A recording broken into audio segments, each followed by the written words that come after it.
A world worth protecting. अध्याय 381 मुसीबत। वांग बाओले के क्रोध का सामना करते हुए ली ने अपनी आंखें सिकोड़ लीं और वांग बाओले द्वारा फेंकी गई जेड पर्ची को पकड़ लिया।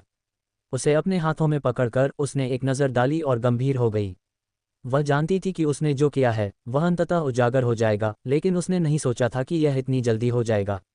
वास्तव में इसके खुलासे में देरी करने के लिए उसने पहले से ही सावधानी बरती थी। अपने लक्ष्यों को पूरा करने की उसकी योजना को पूरी तरह से लागू करने के लिए और अधिक समय की आवश्यकता थी, जबकि उसे जो सौंपा गया था उसका पालन करते हुए उसे ऐसा लग रहा था। एक बार जब सब कुछ तय हो गया तो उसके लिए अपने पत्ते दिखाने और वांग बाओले के साथ लड़ाई करने का समय आ गया। हालांकि उसकी हरकतें उसकी योजना से पहले ही उजागर हो गई थीं। इससे वह निराश और क्रोधित हो गई और जैसे जैसे वह और भी गंभीर होती गई, ली ने जेड पर्ची नीचे रख दी और शांति से बोली, यह उन निचले दर्जे के कर्मचारियों का काम होना चाहिए जिन्होंने खुद निर्णय लिया। मैं इस मामले को संभालूंगी और स्थिति को बदल दूंगी। लिन तियानहाओ ने अपनी आंखें सिकोड़ लीं लेकिन चुप रहा। कोंग दाओ ने अपनी भौहें सिकोड़ लीं, जबकि जिन डोमिंग ने ली को गौर से देखा। वे सभी जानते थे कि वह किसी और पर दोष मरने की कोशिश कर रही थी। वांग बाओले ने अपनी आंखों में अमित्रता के भाव के साथ ली को ठंडेपन से देखा। वह गुस्से में फूटने ही वाला था, ये सोचते हुए कि क्या उसे इस अवसर का उपयोग ली को पीटने के लिए करना चाहिए, जब अचानक उसने अपने कार्यालय के बाहर 3 आकृतियों को महसूस किया जो उसकी क्यूई को बंद कर रही थीं। उन तीनों आकृतियों ने जो उसकी क्यूई को बंद कर रही थीं, अपनी कोर फॉर्मेशन साधना को छिपाने की जहमत नहीं उठाई।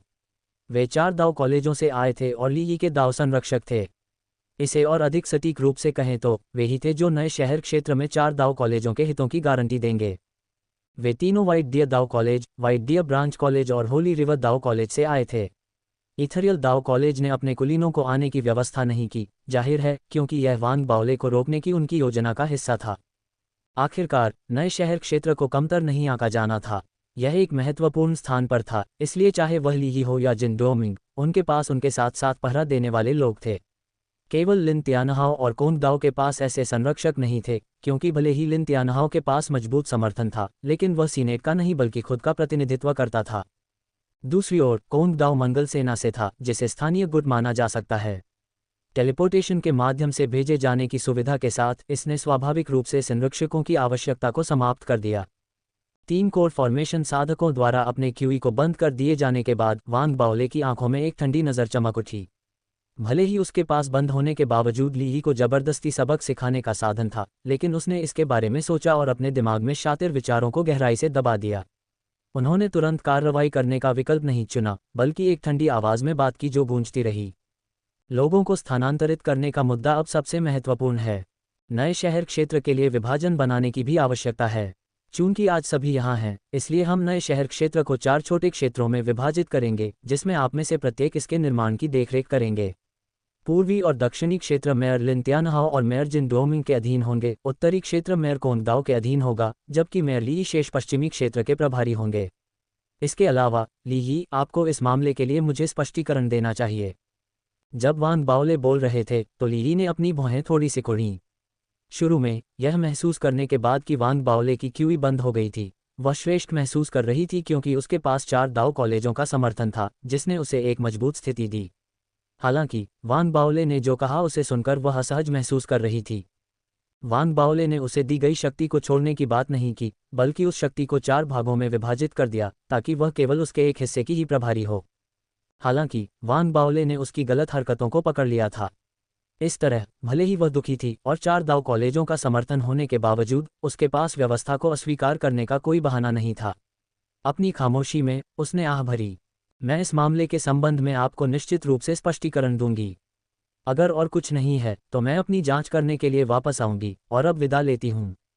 जैसे ही उसने कहा, ली एक गर्वित मोर की तरह अपनी सुंदर पीठ दिखाते हुए मुड़ी और कार्यालय से बाहर चली गई। तुरंत कार्यालय में सन्नाटा छा गया। जो कुछ हुआ था उसे देखकर जिन डोमिंग गहरी सोच में पड़ गए। उन्हें लगा कि वांग बाओले कोई ऐसा व्यक्ति नहीं है जो अपने दिल में बातें छिपा सके। हालांकि अब जब वह इन मामलों को गरिमा और सहजता से संभालने में सक्षम था, तो उसने सहज रूप से महसूस किया कि कुछ गड़बड़ है, और उसे यह पूर्वाभास हो गया कि वांग बाओले के दिमाग में एक बड़ी योजना बन रही थी। ये ली को पूरी तरह से खत्म करने की योजना का हिस्सा है। जिन डोमिंग ने आह भरी। उसका ली को इसके बारे में सावधान करने का कोई इरादा नहीं था, क्योंकि अगर वह ऐसा करता तो यह वांग बाओले के साथ पुल को जलाने के बराबर होता। इसलिए इसके बारे में सोचने के बाद उसने कोंगडाओ को देखा और महसूस किया कि कोंगडाओ ने अपना सिर नीचे कर लिया था। जाहिर तौर पर इस मामले में उसकी कोई दिलचस्पी नहीं थी। फिर वह हंसा और मुट्ठियां बांधकर खड़ा हो गया। उसके जाने के बाद कोंगडाओ ने अपना सिर ऊपर उठाया। ऐसा लग रहा था कि वह बोलना चाहता था, लेकिन उसने खुद को रोक लिया। फिर वह चला गया और बहुत जल्द कार्यालय में केवल वान बाओले और लिन तियानहाओ ही बचे थे। लिन तियानहाओ को गुस्सा आया, क्योंकि उसे लगा कि इस बार वान बाओले ने जिस तरह से मामले को संभाला वह बहुत नर्म था। फिर उसने अपनी आवाज़ में असंतोष के साथ बात की। मेयर, आप उसे ऐसे ही जाने दे रहे हैं। वान बाओले ने एक गहरी नज़र डाली और अचानक बोलने से पहले कई बार मेज़ पर हाथ मारा। तियानहाओ, आज की सारी बातचीत को, साथ ही पूरे मामले का ब्यौरा एक जेड स्लिप में लिखकर राज्यपाल को भेज दो। चूंकि मेयर ली यी ने घोषणा की है कि वे इसे ठीक कर देंगी, इसलिए हमें इस पर ज़्यादा ध्यान नहीं देना चाहिए। बिना किसी विकल्प के लिन तियानहाओ ने अपना सिर हिलाया और उठकर जाने ही वाला था कि अचानक वान बाओले ने फिर से बात की। इसके अलावा लोगों को ले जाने के समय में देरी करने के लिए इसे एक बहाने के रूप में इस्तेमाल करें। साथ ही अब ली यी के पश्चिमी क्षेत्र पर नज़र रखने की कोई ज़रूरत नहीं है। इसके बजाय अन्य क्षेत्रों में उन क्षेत्रों को वापस सामान्य करना अधिक महत्वपूर्ण है जिन्हें ली यी ने गुप्त रूप से गड़बड़ कर दिया था। वान बाओले के शब्दों के पीछे का अर्थ स्पष्ट था। जैसे ही लिन तियानहाओ ने सुना, उसकी सांसें तेज हो गईं। उसने वान बाओले के शब्दों में कुछ भयावहता महसूस की और तुरंत वहां से जाने से पहले आदेशों का पालन किया। जब सभी चले गए तो कुर्सी पर बैठे वान बाओले ने अपनी आंखें बंद कर ली। ऐसा लग रहा था कि वे गहरी सोच में डूबे हुए हैं। जैसे जैसे आसमान काला होता गया और दफ्तर में अंधेरा छाने लगा, वान बाओले भी उसमें घुल मिल गए। सिर्फ उनकी बुदबुदाहट ही सुनाई दे रही थी। ली ही, अगर तुम ईमानदार रहती तो कोई बड़ी बात नहीं होती, लेकिन अगर तुम फिर भी मौत को गले लगाना जारी रखोगी तो मैं तुम्हें वह दूंगा जो तुम चाहती हो। जैसा कि वान बाओले ने भविष्यवाणी की थी, हालांकि ली ने उनके जाने के बाद जांच करने के निर्देश भेजे थे, लेकिन ये सब सही काम था। ऐसा लग रहा था कि वे मरम्मत और समायोजन कर रही थीं, लेकिन उन्होंने मुख्य स्थान पर कुछ नहीं किया, इसके बजाय निर्माण की गति बढ़ा दी। लेकिन चूंकि उनका अधिकार कम हो गया था, इस तरह कि वे पूरे शहर क्षेत्र के बजाय केवल पश्चिमी क्षेत्र के नियंत्रण में थीं, इसलिए वे ज़्यादा से ज़्यादा पश्चिमी क्षेत्र को अपने वैश्विक धर्म शहर में बदल सकती थीं। उन्होंने इस विश्वास को बनाए रखा कि वे अंततः ये साबित करने में सक्षम होंगी कि वे ली यी मेयर बनने के लिए सबसे उपयुक्त उम्मीदवार थीं। वान बाओले सुअर केवल लोगों को धोखा देने के लिए उनकी अच्छी किताबों में शामिल होने की कोशिश कर रहा था। हालांकि वह ये भी जानती थी कि वह जो कुछ भी कर रही थी उसे फिर से नहीं खोजा जाना चाहिए, कम से कम ग्लोबल धर्म सिटी के पूरा होने से पहले। इसलिए वह और भी अधिक सतर्क थी और उसने अपने सभी प्रभारियों को अपने वाइट दियदाओ कॉलेज के लोगों से बदल दिया। साथ ही उसने सुरक्षात्मक उपाय किए जिससे बाहरी लोगों के लिए स्थिति की जांच करना बेहद चुनौतीपूर्ण हो गया। अन्य 3 क्षेत्रों के लिए यह एक अलग मामला था। लिन तियानहाओ के प्रभारी के साथ, जिन डोमिंग और कोंगडाओ ने एक दूसरे के साथ सहयोग किया, ली द्वारा गुप्त रूप से बदले गए सभी बदलावों को ठीक किया और वान बाओले के ब्लूप्रिंट के अनुसार क्षेत्र का पुनर्निर्माण किया। समय ऐसे ही उड़ गया और आधा महीना बीत गया। ऐसा लग रहा था कि मार्टियन कॉलोनी गवर्नर को जेड स्लिप मिल गई थी, लेकिन किसी अज्ञात कारण से उसने इसके बारे में नहीं पूछा। इसके बजाय मार्टियन कॉलोनी गवर्नर ने कुछ प्रक्रियात्मक मुद्दों के कारण लोगों को ले जाने में देरी कर दी। इसके अलावा इस आधे महीने के भीतर कई बार नए शहर क्षेत्र की बीस्ट टाइड का प्रतिरोध करने की क्षमता के लिए परीक्षणों का एक नया दौर हुआ। प्रत्येक बीस्ट टाइड के साथ नए शहर क्षेत्र का सरणी गठन सभी क्षेत्रों में सक्रिय हो गया, जिससे हर बार बीस्ट टाइड का दमन हुआ। पश्चिमी क्षेत्र के लिए, जिसका प्रभारी ली ही था, कोई समस्या सामने नहीं आई। इससे ली ही और भी आश्वस्त हो गया।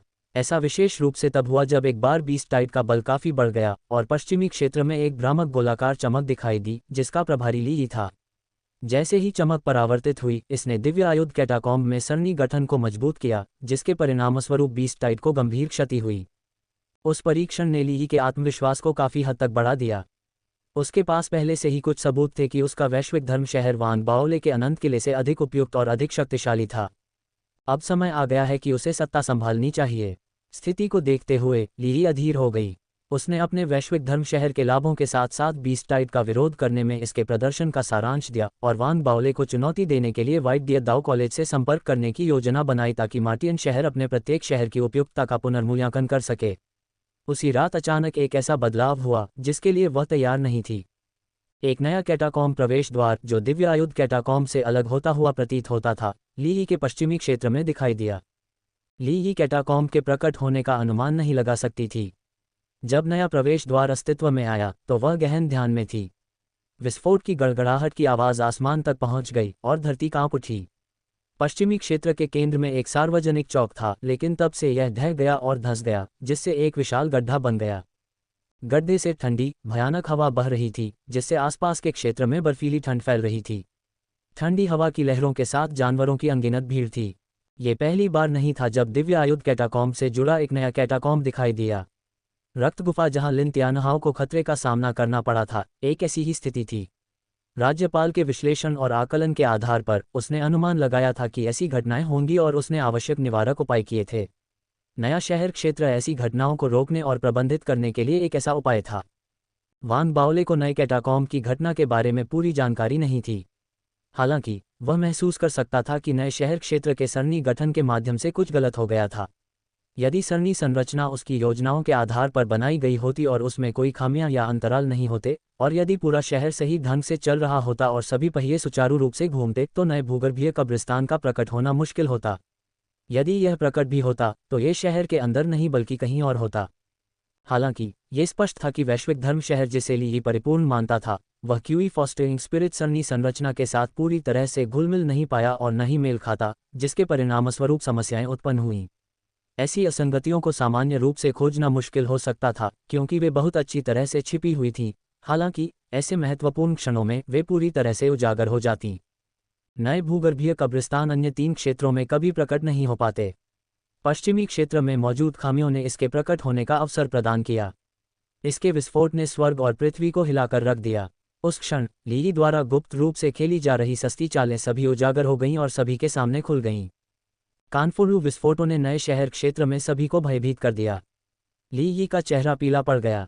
पहली बात जो उसके दिमाग में आई वह ये नहीं थी कि जानवरों की भीड़ से कैसे लड़ें और उन्हें पीछे धकेलें, बल्कि यह कि जब ये घटना लोगों को पता चलेगी और वे इसके बारे में जानेंगे तो उसे कितना नुकसान होगा। रक्षा और प्रतिरोध एक बात के विचार के रूप में आया। वह जल्दी से बाहर निकली और जानवरों की भीड़ से लड़ने के लिए तुरंत 4 दाओ कॉलेजों के लोगों को इकट्ठा किया। वे मुख्य रूप से व्हाइट डियर दाओ कॉलेज और उसके शाखा कॉलेज से थे। कुछ पवित्र नदी दाओ कॉलेज से थे, जबकि इथरियल दाओ कॉलेज से कुछ ही लोग थे। इथरियल दाओ कॉलेज के साधक तब से यहाँ रहना चाहते थे जब से वान बाओले नए शहर क्षेत्र में तैनात थे। हालांकि व्हाइट डियर दाओ कॉलेज ने वान बाओले के प्रभाव को बहुत अधिक बढ़ने से रोकने के अपने प्रयासों में उसे रोक दिया था। ली ने जानवरों की लहर को रोकने की बेतहाशा कोशिश की। अचानक हुई इस घटना ने पूरे शहर क्षेत्र को हिलाकर रख दिया था। हालांकि पश्चिमी क्षेत्र की तुलना में अन्य क्षेत्रों का प्रदर्शन अच्छा था, जहां बहुत अधिक हताहत हो रहे थे। सौभाग्य से जानवरों की ज्वार अभी फूटी थी। अगर वे प्रलय को सील कर सके तो ये ठीक रहेगा। हालांकि अगर ऐसा करने के प्रयासों में देरी हुई तो जानवर अन्य क्षेत्रों में फैल सकते हैं और आपदा का कारण बन सकते हैं। जैसे ही वान बाओले को इस बारे में पता चला, उसका चेहरा काला पड़ गया और उसके शरीर से एक जानलेवा आभा फूट पड़ी। वह बाहर निकला और तुरंत एक आदेश दिया, पूरे पश्चिमी क्षेत्र को बंद कर दो। सरणी गठन की पूरी शक्ति को बाहर निकालो। फाउंडेशन स्थापना क्षेत्र और उससे ऊपर के साधक पश्चिमी क्षेत्र में मेरे पीछे आओ। हम नए प्रलय को सील करने जा रहे हैं। वान बाओले के आदेश पर शहर क्षेत्र का सरणी गठन तुरंत सक्रिय हो गया और कई साधक अपने गठन में पंक्तिबद्ध होकर उनके आदेश की प्रतीक्षा करने लगे। पश्चिमी क्षेत्र को बंद कर दिया गया था। ऐसा लग रहा था कि वान बाओले पश्चिमी क्षेत्र को छोड़ने के लिए तैयार थे। इसी तरह उदास चेहरे वाले कोंग दाओ और जिन डोमिंग ने वान बाओले का पीछा किया और पश्चिमी क्षेत्र में घुस गए।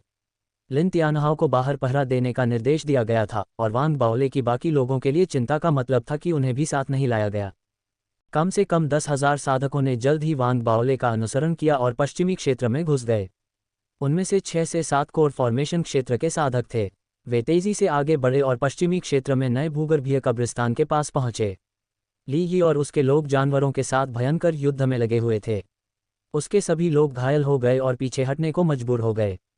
अभी भी और जानवर अंतहीन रूप से बाहर की ओर बढ़ रहे थे। वान बाओले इस तरह की अराजकता और खतरे को देखकर आग उगलने वाला था। उसे उम्मीद थी कि ऐसा कुछ होगा। हालांकि ली बहुत ज्यादा साहसी हो गई थी। वह चुपके से वही करती रही जो वह चाहती थी, बावजूद इसके कि वह उस पर दबाव डाल रहा था। उसकी लापरवाह हरकतें मौजूदा संकट का कारण थीं। उसने संकोच नहीं किया। जैसे ही वह और उसके लोग युद्ध के दृश्य पर पहुंचे, वान बाओले तुरंत ली की ओर बढ़े, जिसकी सुरक्षा उसके लोगों के एक समूह द्वारा की जा रही थी। ली ने जब उसे आते देखा तो उसके चेहरे पर आक्रोश और नफरत की एक झलक उभर आई। ली नहीं बता सकी कि उसका आक्रोश कहां से आया। हालांकि ये स्पष्ट था कि भावनाएं तभी उभरी थीं जब उसने वान बाओले को देखा था। वान बाओले ने उसकी जहरीली निगाहों को नज़रअंदाज किया और तुरंत कहा, चारों दाव कॉलेज, मेरे आदेश सुनो। 1 लाख फीट पीछे हट जाओ। परिधि को बंद करो और बीस्ट टाइड को धीमा करो। कोर फॉर्मेशन क्षेत्र में जो वरिष्ठ हैं वे मेरे साथ नए कैटाकॉम्ब के केंद्र में जाएं और जब तक मैं इसे सील नहीं कर देता तब तक पहरा दें। ली, आपको नए शहर क्षेत्र का नियंत्रण तुरंत मेरे पास स्थानांतरित करना है जिसे आप गुप्त रूप से संशोधित कर रहे हैं। वान बाओले ने तुरंत कहा। उनके लहजे में बातचीत के लिए कोई जगह नहीं थी। व्हाइट डियर दाव कॉलेज के हैरान और चिंतित साधक झिझकते हुए ली की ओर देखने लगे। दूसरी ओर ली ने केवल ये देखा कि कैसे वान बाओले ने अपने आगमन पर उसके लोगों पर अधिकार जमा लिया था और अब वह उसे उसका अधिकार छीनने की कोशिश कर रहा था। अगर उसे अपनी मर्जी से काम करने दिया जाता तो वह उसके पास मौजूद सारी शक्ति और अधिकार अपने नियंत्रण में ले लेता। उसने सहज रूप से इस विचार का विरोध किया। वह अभी भी चीज़ों की वास्तविकता को स्वीकार नहीं कर पा रही थी और अभी भी मानती थी कि उसके शहर का बुनियादी ढांचा अभी तक पूर्ण नहीं हुआ है। एक बार यह पूरा हो जाने के बाद ऐसा कुछ कभी नहीं होगा। वान बाओले, तुम क्या करने की कोशिश कर रहे हो? ये पश्चिमी क्षेत्र है जिसका मैं प्रभारी हूँ। मैं, ली, इसके लिए जिम्मेदार हूँ।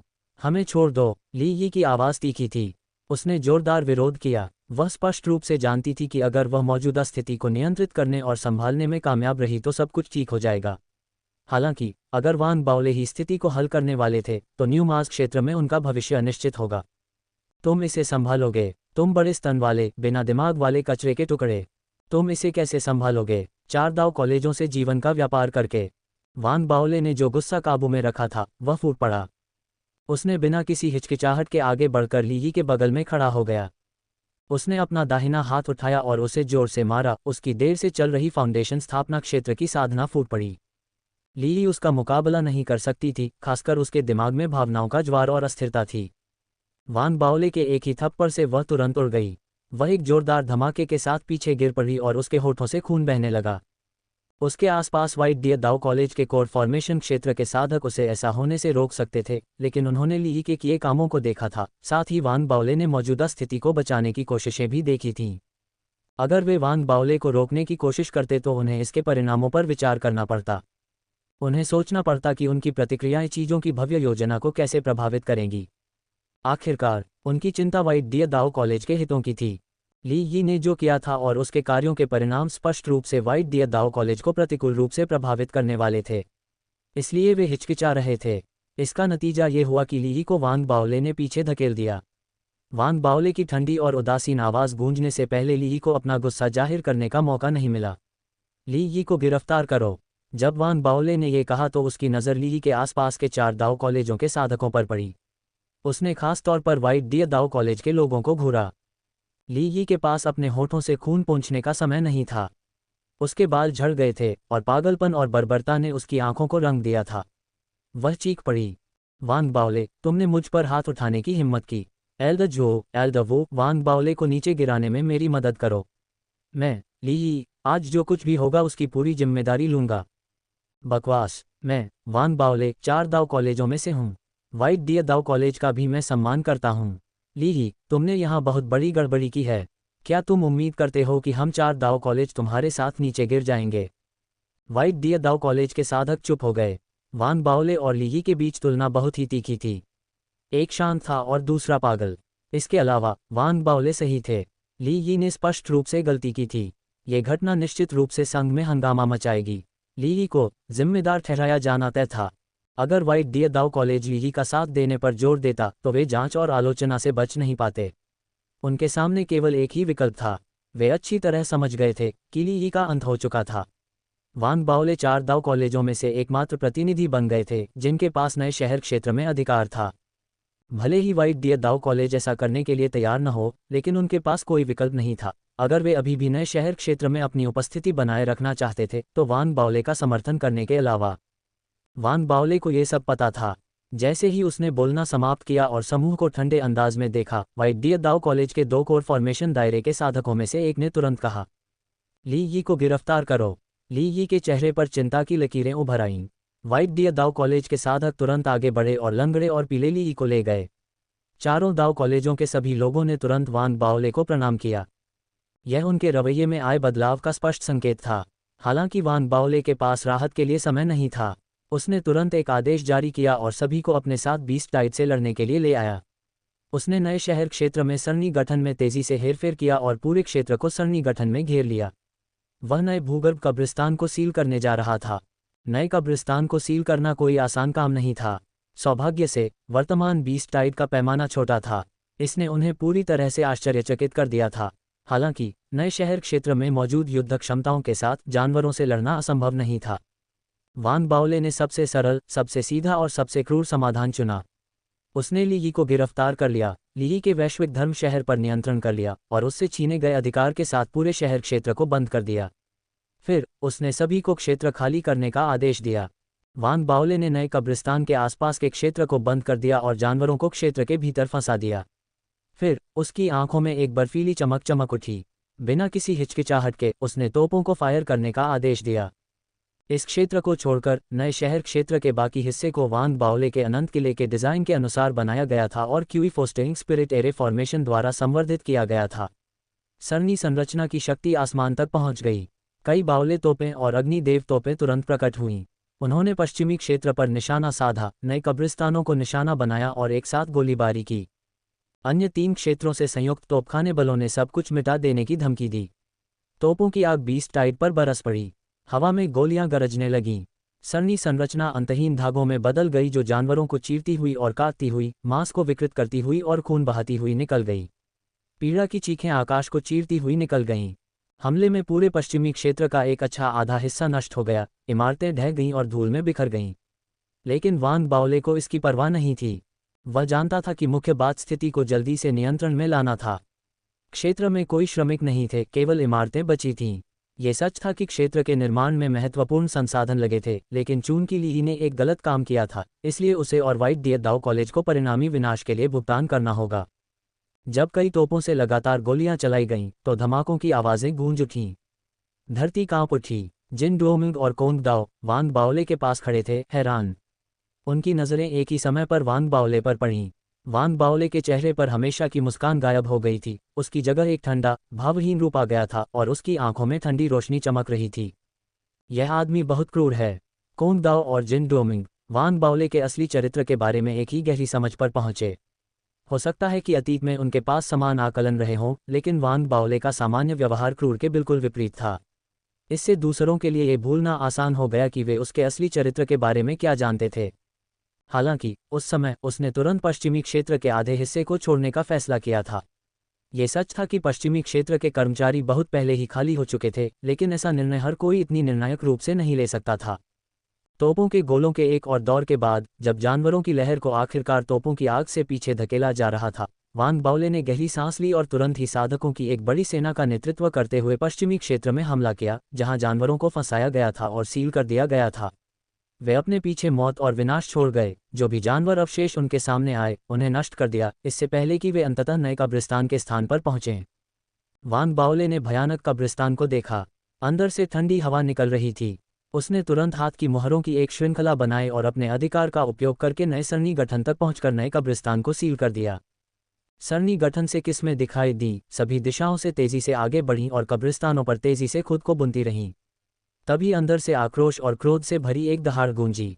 कोर फॉर्मेशन क्षेत्र की साधना से भरे 7 से 8 जानवर आगे बढ़े और सील को बसने से रोकने की कोशिश की। हर कोई, वान बाओले की आंखें सिकुड़ गईं और वह तुरंत दहाड़ उठा। जैसे ही उसकी आवाज़ हवा में गूंजी, विभिन्न राजनीतिक ताकतों के कोर फॉर्मेशन क्षेत्र के साधक उसके पीछे से बाहर निकले और कैटाकॉम्ब के अंदर मौजूद जानवरों से भिड़ गए। युद्ध की आवाज़ें आसमान तक पहुंच गईं। मंत्रों की चमक और चकाचौंध ने आसमान को रोशन कर दिया, जो दूर से दिखाई दे रहा था। जैसे ही वे जानवरों से लड़े, वान बाओले ने बिना किसी रुकावट के सरणी गठन स्थापित करना और कैटाकॉम्ब को सील करना जारी रखा। कोंग दाओ और जिन डोमिंग को स्पष्ट रूप से समझ में आ गया था कि क्या हो रहा है।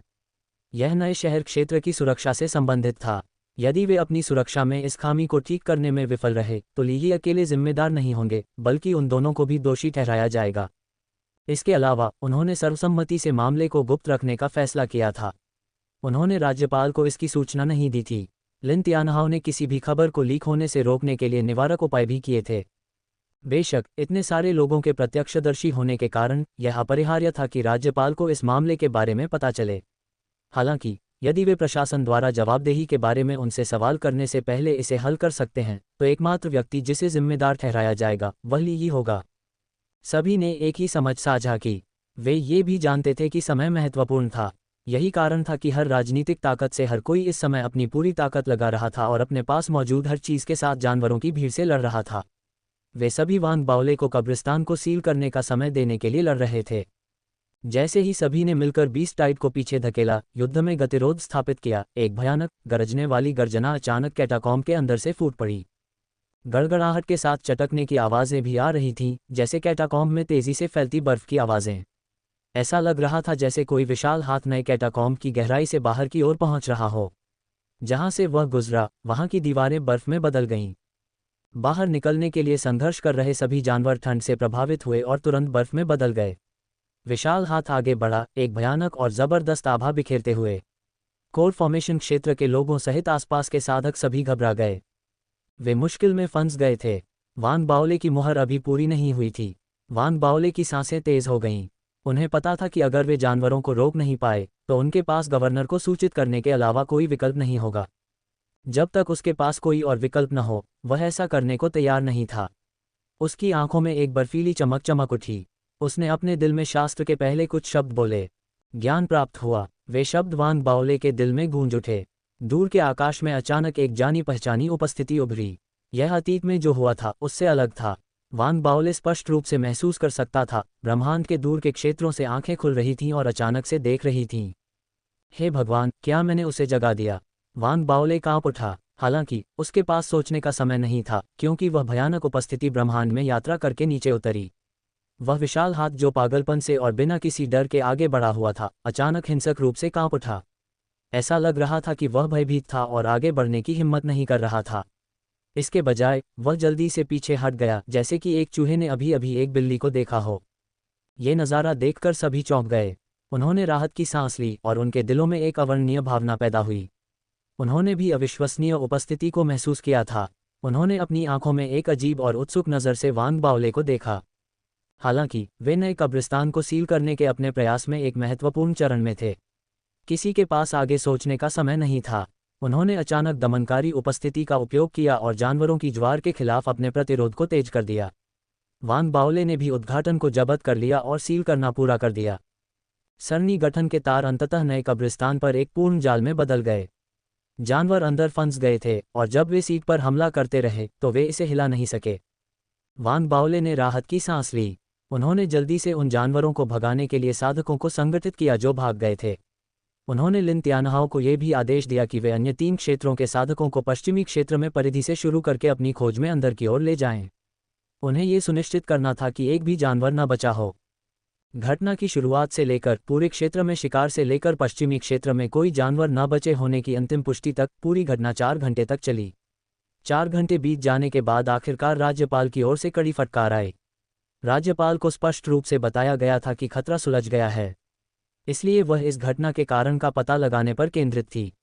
वान बाओले ने एक भी शब्द नहीं बोला। इसके बजाय उसने कोंगडाओ और जिन डोमिंग की ओर देखा।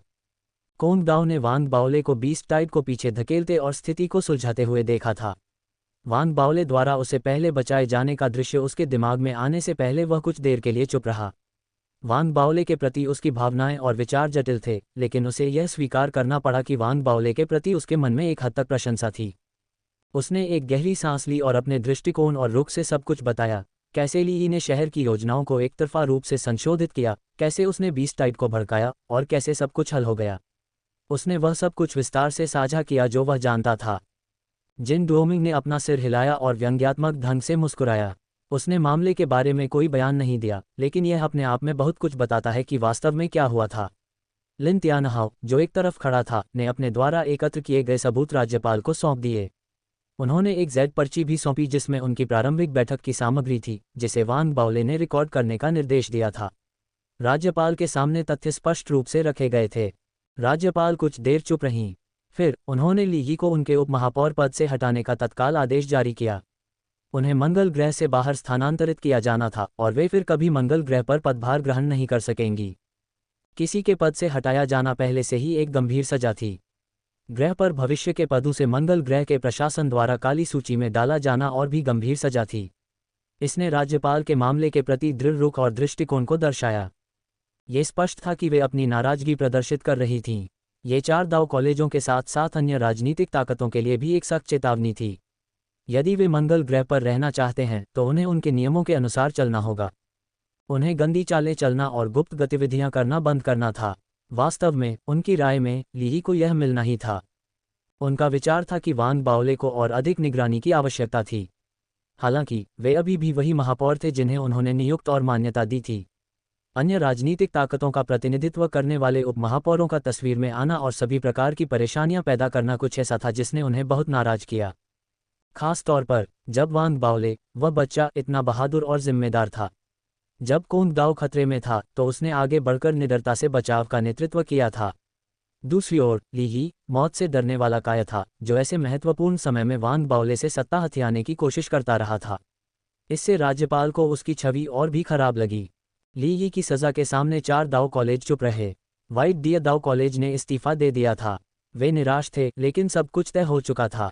मामले को और अधिक सौहार्दपूर्ण ढंग से हल करने की उनकी इच्छा के बावजूद, फेडरेशन ने तुरंत गवर्नर के आदेशों को मंजूरी दे दी थी।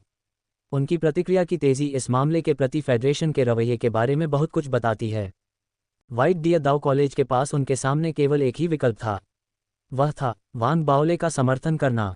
अन्यथा, व्हाइट डियर दाव कॉलेज सत्ता की प्रतियोगिता से बाहर हो जाता और इथरियल दाव कॉलेज स्वाभाविक रूप से सत्ता में बढ़ जाता और न्यूमास्क क्षेत्र में 4 दाव कॉलेजों के लिए बोलने वाला प्राथमिक प्राधिकरण बन जाता।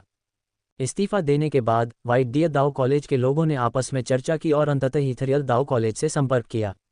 उन्होंने कई संवाद और बातचीत की, अंततः वान बाओले का पूर्ण समर्थन करने के लिए आम सहमति पर पहुंचे। नए शहर क्षेत्र में 4 दाव कॉलेजों से जुड़े लोगों के रवैये में उनका समर्थन तुरंत देखा गया। उन्होंने वान बाओले के हर आदेश का पालन किया। उसी समय, इथरियल दाव कॉलेज, जिसे अपने लोगों को नए शहर क्षेत्र में भेजने से रोका गया था, आखिरकार वान बाओले का समर्थन करने के लिए अपने शिष्यों की एक बड़ी संख्या को भेजने में सक्षम था। वान बाओले ने नए शहर क्षेत्र के प्रशासन में विभिन्न विभागों के प्रमुखों के रूप में इथरियल दाव कॉलेज के शिष्यों को नामित करने में संकोच नहीं किया। उन्मूलन और प्रतिस्थापन का एक दौर तेजी से चलाया गया। ये जिन डोमिंग और कोंगडाओ दोनों पर भी लागू होता है। उन्होंने ली के जाने के बाद खाली हुए विभिन्न पदों को विभाजित कर दिया। लिन तियानहाओ को भी ऐसा ही करने का प्रलोभन था। हालांकि, अपने पिता लिन यू के साथ कुछ चर्चा के बाद उन्होंने अपने लोगों को नए शहर क्षेत्र में आने की व्यवस्था नहीं करने का फैसला किया। उन्हें खुद को अलग करना था और इसके बजाय अपने भाग्य को पूरी तरह से अपने अनुयायी के रूप में वान बाओले के साथ बांधना था। इस समय ली की किसी को परवाह नहीं थी। हालांकि वान बाओले को कभी कभी उसकी आकर्षक आकृति की याद आती थी, लेकिन वह ली के दिमाग की कमी के बारे में विलाप करने में ज्यादा समय बिताता था। दूसरा व्यक्ति जो अक्सर ली के बारे में सोचता था, वह था जिन डोमिंग। वह जानता था कि ली को अपने सामने झुकाने का यह उसका सबसे अच्छा मौका था। उसे पूरा भरोसा था कि वह उसे उसके मुश्किल समय में बचा लेगा। उसे बस उसे अपने सामने झुकाने के लिए कुछ मदद देने की जरूरत थी। हालांकि, वह इस विचार पर केवल हल्के से मुस्कुराया। अब लक्ष्य बदलने का समय आ गया है। ली के पास अब ऐसा कुछ नहीं है जो मुझे आकर्षित करे।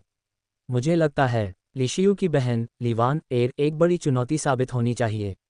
हालांकि उसने अतीत में मुझे लगभग नपुंसक बना दिया था, लेकिन उसका रवैया जितना ज्यादा चरम पर होगा, मैं उतना ही ज्यादा प्रेरित हो जाऊंगा। नए शहर क्षेत्र में ज्यादातर पदों को भरने के बाद, व्हाइट डियर दाव कॉलेज ने पश्चिमी क्षेत्र की मरम्मत के लिए स्वतंत्र रूप से संसाधनों का योगदान दिया। ये वान बाओले और मार्टियन प्रशासन के बीच तनाव को कम करने के लिए था। नवनिर्मित पश्चिमी क्षेत्र के ऊपर एक विशाल चमकती हुई ढाल दिखाई दी, जिसने नए भूगर्भगृहों को सील कर दिया। भूगर्भगृहों की शक्ति को कम करने के लिए इसे समय समय पर सक्रिय किया जाता था। समय धीरे धीरे बीतता गया। 1 महीने बाद 100 मिलियन लोग शहर के क्षेत्र में चले गए। कई बड़े क्रूजर आए और नए आगमन नए शहर के क्षेत्र में बस गए। वे विभिन्न विभागों में शामिल हो गए और न्यूमास्क क्षेत्र में अपना काम और जीवन दोनों शुरू कर दिया। त्रिलुनारिस कॉर्पोरेशन ने पूरे प्रयास में जबरदस्त प्रयास किया। उन्होंने नए शहर के क्षेत्र में अपने अधिकांश प्रमुख व्यवसायों के लिए शाखाएं स्थापित की, जिससे अधिकांश नए निवासियों के लिए पुनर्रोजगार का मुद्दा हल हो गया।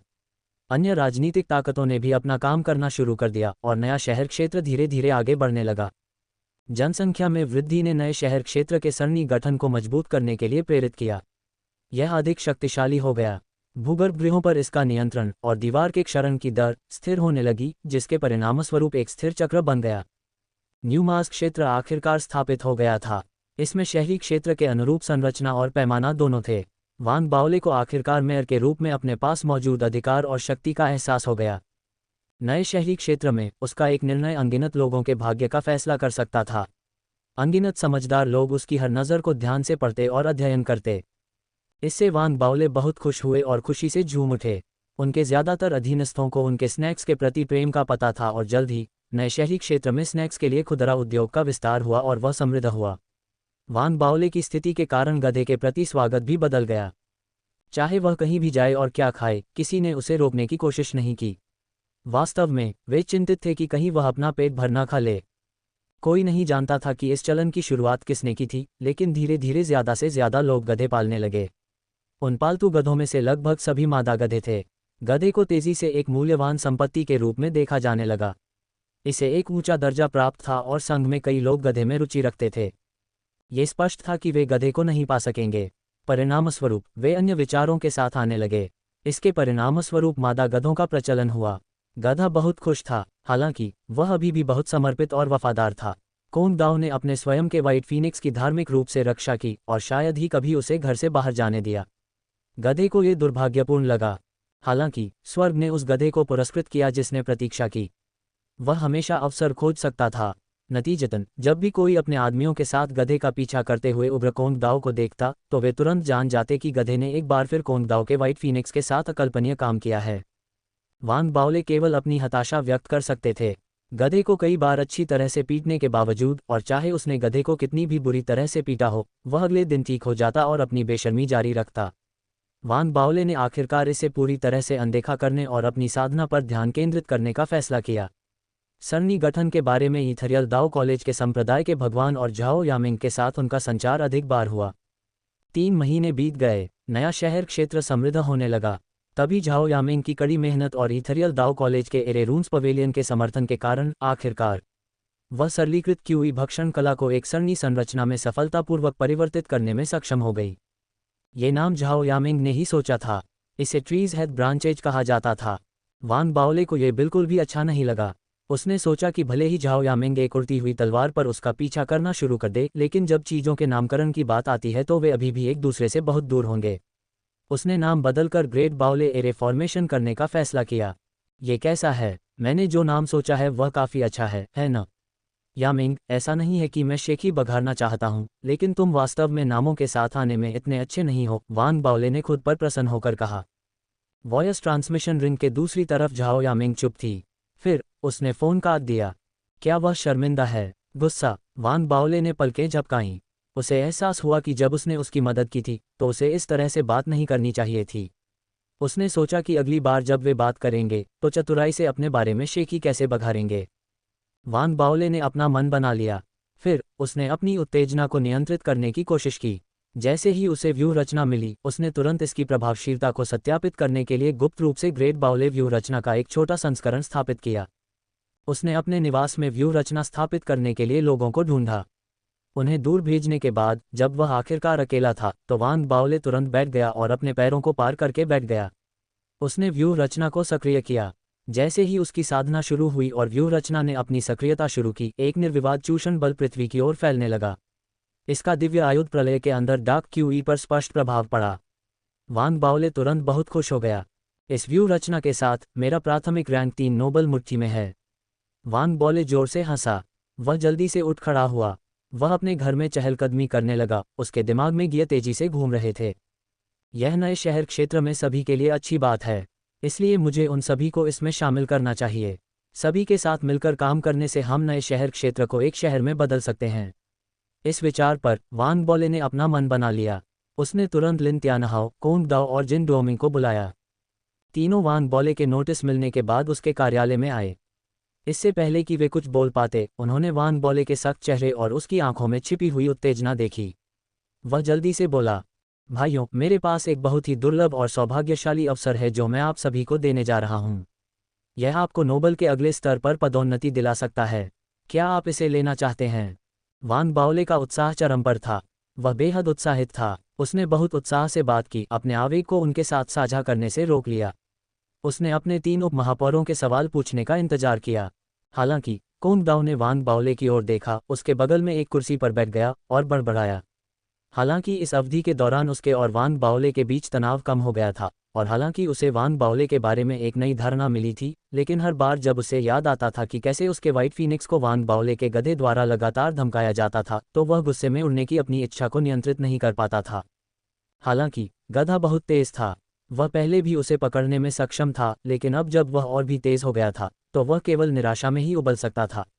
बस इतना ही नहीं था, उसे जो बात पागल कर रही थी वह ये थी कि उसका व्हाइट फीनिक्स धीरे धीरे अपने मूल प्रतिरोधी स्वभाव से अपने वर्तमान अधीनस्थ रवैये में कैसे विकसित हो गया था। परिणामस्वरूप कोंगदाओ को हर बार जब वह वांग बाओले को देखता था तो उसे मिश्रित भावनाएं होती थीं। दूसरी ओर जिन डोमिंग हमेशा ऐसा लगता था कि उसे दूसरों की नज़रों में कुछ भी परवाह नहीं है।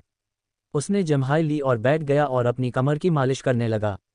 उसने अभिवादन के तौर पर वान बाओले की ओर सिर हिलाया, फिर लिन तियानहाओ को गले लगा लिया। फुसफुसाते हुए उसका चेहरा भावपूर्ण था। तियानहाओ, तुमने मुझे कुछ देर पहले जो चित्र पुस्तक दी थी, तुम्हें वह कहाँ से मिली? क्या ये सही है? लिन तियानहाओ के चेहरे पर पहले तो गंभीर भाव थे। जब उसने वान बाओले की बात सुनी तो वह सोच रहा था कि कैसे प्रतिक्रिया करनी है। अब उसे जिन डोमिंग ने गले लगाया हुआ था, और जब उसने जिन डोमिंग की बात सुनी तो वह तुरंत शर्मिंदा हो गया। वान बाओले का सिर तुरंत धड़कने लगा। किसी गधे ने उसके सिर पर लात मारी होगी। इन चंद लोगों को अपने उपमहापौर के रूप में चुनने के पीछे कोई और कारण नहीं था। यह उनके संसाधनों के लिए नहीं रहा होगा। आखिरकार वह सिद्धांतों वाला एक नेक इंसान था। उसने तीनों लोगों को एक और मौका देने का फैसला किया। भाइयों, मैंने अभी कहा कि मेरे पास एक बहुत ही अद्भुत अवसर है जो इस दुनिया से बाहर है, जिससे हम सभी को लाभ होगा। क्या आप जानना नहीं चाहते कि यह क्या है? वान बाओले की अभिव्यक्ति गंभीर बनी रही, और बोलते समय उसकी आंखें धमकी भरी चमक रही थीं।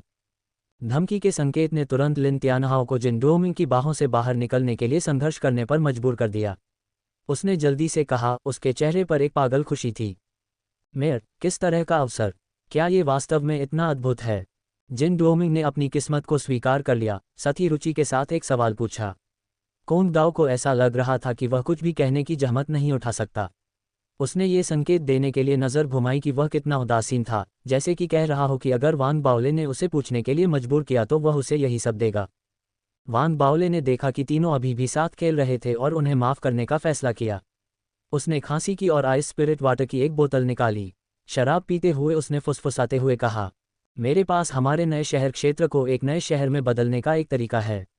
वान बाओले ने कहा। उसने अपनी योजनाओं को समझाना जारी रखा। उसने जो कुछ पहले खोजा था उसे साझा किया। कैसे उसने किसी को सरणी संरचना का आविष्कार करने के लिए कहा और कैसे उसने सरणी संरचना को सफल बनाने के लिए परीक्षण किया, कोंगदाओ और बाकी लोगों के साथ।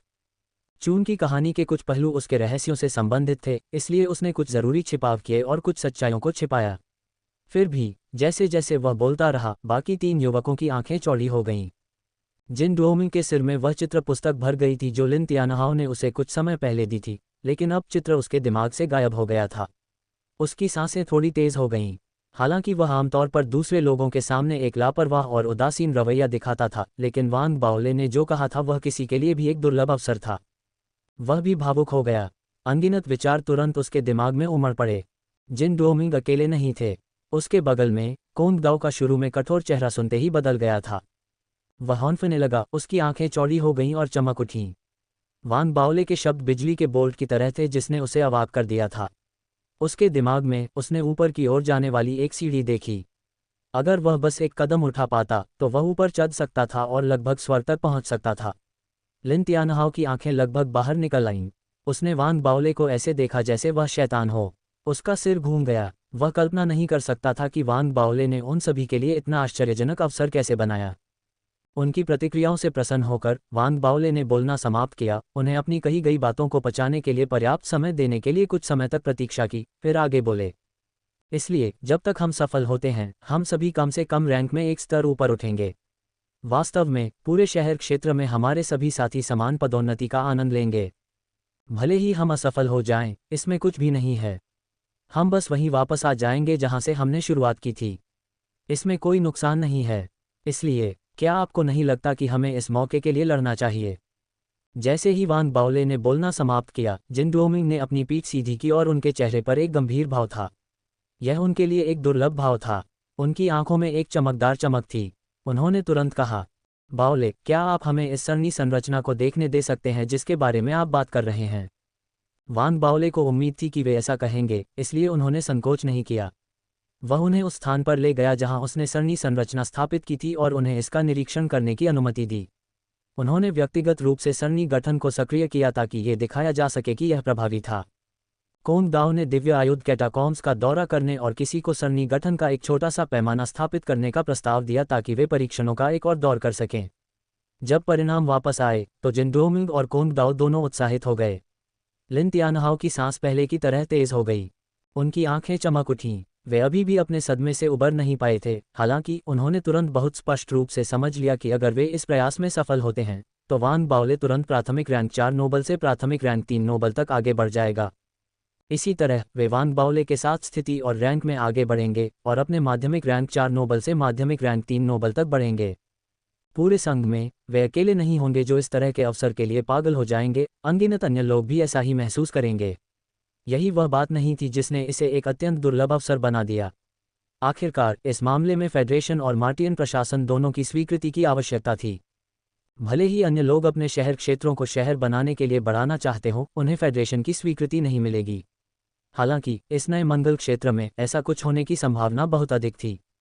वान बाओले के प्रस्ताव से बहुत समय की बचत होगी। भले ही इससे बहुत अधिक संसाधन खर्च होंगे, लेकिन फेडरेशन और मार्टियन प्रशासन के सामने सबसे बड़ी चुनौती संसाधनों की कमी नहीं बल्कि समय की कमी थी। जितनी जल्दी वे दिव्य आयुध की खुदाई कर सकते थे, उतनी ही जल्दी वे इस अपार शक्ति के अधिकारी बन जाते। इससे मार्टियन प्रशासन को भी बहुत लाभ होगा। आखिरकार जब तक दिव्य आयुध अस्थिर रहेगा, तब तक और अधिक अप्रत्याशित आपदाएं घटित होंगी। जितनी तेजी से खुदाई आगे बढ़ेगी, उतने ही अधिक संसाधन और मानव श्रम वे आपदाओं से निपटने में बचा पाएंगे। तीनों युवक एक दूसरे को घूर रहे थे। वे उत्साह से अभिभूत थे क्योंकि वे अच्छी तरह जानते थे सफलता की संभावना बहुत अधिक थी। वे वान बाओले के प्रति अपना सम्मान व्यक्त करने से खुद को रोक नहीं पाए। अपने उत्साह के बीच उन्हें कुछ एहसास भी हुआ। वान बाओले की ताकत और केवल सबूत के तौर पर व्यूह रचना ही काफ़ी नहीं होगी। मैं तुरंत सेना से संपर्क करूंगा और उनका पूरा समर्थन मांगूंगा। कोंग दाओ ने गहरी सांस ली और तुरंत घोषणा की। इस प्रयास के प्रति उनका उत्साह बाकी सबसे बढ़कर था। वास्तव में ऐसा कहने के बाद उन्होंने अपने दांत भींच लिए। मैं जल्द ही अपने गॉडफादर से संपर्क करूंगा। यही एक अच्छे भाई को करना चाहिए। आइए हम सब मिलकर काम करें और अपने भविष्य के लिए लड़ने के लिए हमारे पास जो कुछ भी है उसका उपयोग करें। वान बाओले बहुत खुश थे। उन्होंने कोंग दाओ के कंधे पर थपथपाया, उनकी आंखें प्रोत्साहन से चमक रही थीं। एक पल की चुप्पी के बाद जिन डोमिंग ने भी धीमी आवाज में बात की। हमें इस मामले के लिए अपने सभी कनेक्शनों का उपयोग करना होगा। मैं थोड़ी देर में अपने परिवार के मालिक से चर्चा करूंगा। तियानहाओ, तुम्हें अपने पिता से बात करनी चाहिए। हमें सेनेटरों से समर्थन की आवश्यकता होगी। अन्य राजनीतिक ताकतों के लिए मैं कुछ सोचूंगा। बाओले इस बारे में सही है। हमें इसके लिए बोली लगानी चाहिए। जिन डोमिंग की आंखों में एक अजीब सी चमक थी। एक सेकेंडरी रैंक 3 नोबल अपनी उम्र के किसी भी व्यक्ति के लिए एक बहुत ही उच्च रैंक थी। आखिरकार वान बाओले ने मुकदमे में अपनी जान की बाजी लगा दी थी और खुद को प्राइमरी रैंक 4 नोबल ही दिलवाया था। अपनी उत्तेजना के बीच वे कुछ देर और बात करते रहे। उन्होंने अपने समर्थन करने वाले संबंधित राजनीतिक दलों को सूचित करने और अपने तर्क देने का फैसला किया। वान बाओले जानकारी को व्यवस्थित करेंगे और मार्टियन प्रशासन को एक औपचारिक अनुरोध प्रस्तुत करेंगे। वान बाओले ने जिम्मेदारी को सहजता से स्वीकार कर लिया। वह जानता था कि उसे ही पहला कदम उठाना होगा। चारों ने अपनी अपनी तैयारियां शुरू कर दीं। उनका समर्थन करने वाली विभिन्न राजनीतिक ताकतें वान बाओले के साहसिक विचार से चकित थीं। 7 दिन बाद नए शहर क्षेत्र से शहर का दर्जा देने का अनुरोध आया और उसे मार्टियन प्रशासन को सौंप दिया गया। संघ द्वारा महाकाव्य के अनुपात में मानी जाने वाली गर्म चर्चाएं तुरंत भड़क उठीं। नए मंगल क्षेत्र ने औपचारिक रूप से विस्तार करने और एक नया शहर बनने का अनुरोध किया। यह मंगल ग्रह पर दूसरा शहर होगा। पूरे संघ के लिए यह एक अत्यंत गंभीर मामला था। उस समय मार्टियन कॉलोनी की गवर्नर मार्टियन सिटी में अपनी उपलब्धियों के कारण सेकेंडरी रैंक 1 पर पहुंच गई थी, जिसने उसे अगले फेडरेशन प्रेसिडेंट के लिए उम्मीदवारी में भी शामिल कर दिया था। अभी नवनियुक्त वान बाओले, जो प्राइमरी रैंक 4 पर थे, भी एक गढ़ बना रहे थे। नतीजतन उन्होंने बहुत ध्यान आकर्षित किया और इतनी चर्चा बटोरी कि यह अवर्णनीय है। एक पल में सभी मीडिया आउटलेट इस मामले को कवर कर रहे थे। तथ्य यह है कि वे इस मामले के बारे में जानते थे। ये साबित करता है कि यह एक परिणाम था जो फेडरेशन, मंगल और विभिन्न गुटों द्वारा किए गए प्रयास का परिणाम था। वास्तव में एक बार जब मामला सामने आया तो इसे दूसरों ने बड़ा चढ़ाकर पेश किया और पृथ्वी पर सभी ने इस पर चर्चा की। मंगल ग्रह पर रहने वाले लोग भी इस मामले में बहुत रुचि रखते थे। पूरे फेडरेशन के ध्यान में आने के साथ वान बाओले के गढ़ बनाने के सुझाव के कारण जल्द ही फैल गए। दो मुख्य बिंदु थे। पहला ये कि नए मंगल क्षेत्र में एक नया भूगर्भीय कब्रिस्तान दिखाई दिया था, जिसने साबित कर दिया कि मार्टियन कॉलोनी के गवर्नर का पिछला निर्णय कि दिव्य आयुध संघ को और समय नहीं देगा सही था। अगर उन्होंने इसे तुरंत रोकने के लिए कार्रवाई नहीं की तो अधिक भूगर्भीय कब्रिस्तानों के दिखाई देने से आपदा आ जाएगी, जिससे मंगल ग्रह पर बहुत बड़ा खतरा पैदा हो जाएगा। साथ ही ये केवल एक नया शहर क्षेत्र था और भले ही 10 वर्षों में अवरोध को भंग करना संभव था, लेकिन ये स्पष्ट रूप से अभी भी बहुत देर हो चुकी होगी। इसलिए भूगर्भीय कब्रिस्तानों को दबाने के लिए एक बड़ा गढ़ बनाना और जिस दर पर दिव्य आयुध भूगर्भीय कब्रिस्तानों का विस्फोट होता है उस पर पूर्ण नियंत्रण प्राप्त करना आवश्यक था। दूसरा कारण वान बॉले द्वारा सुझाया गया ग्रेट बॉले एरे फॉर्मेशन था।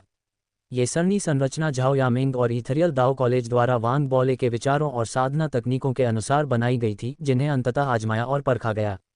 एक बार जब इसे गढ़ के पैमाने पर बिछा दिया गया तो अवरोध को पूरी तरह से भंग करने में अधिकतम 3 साल ही लगेंगे।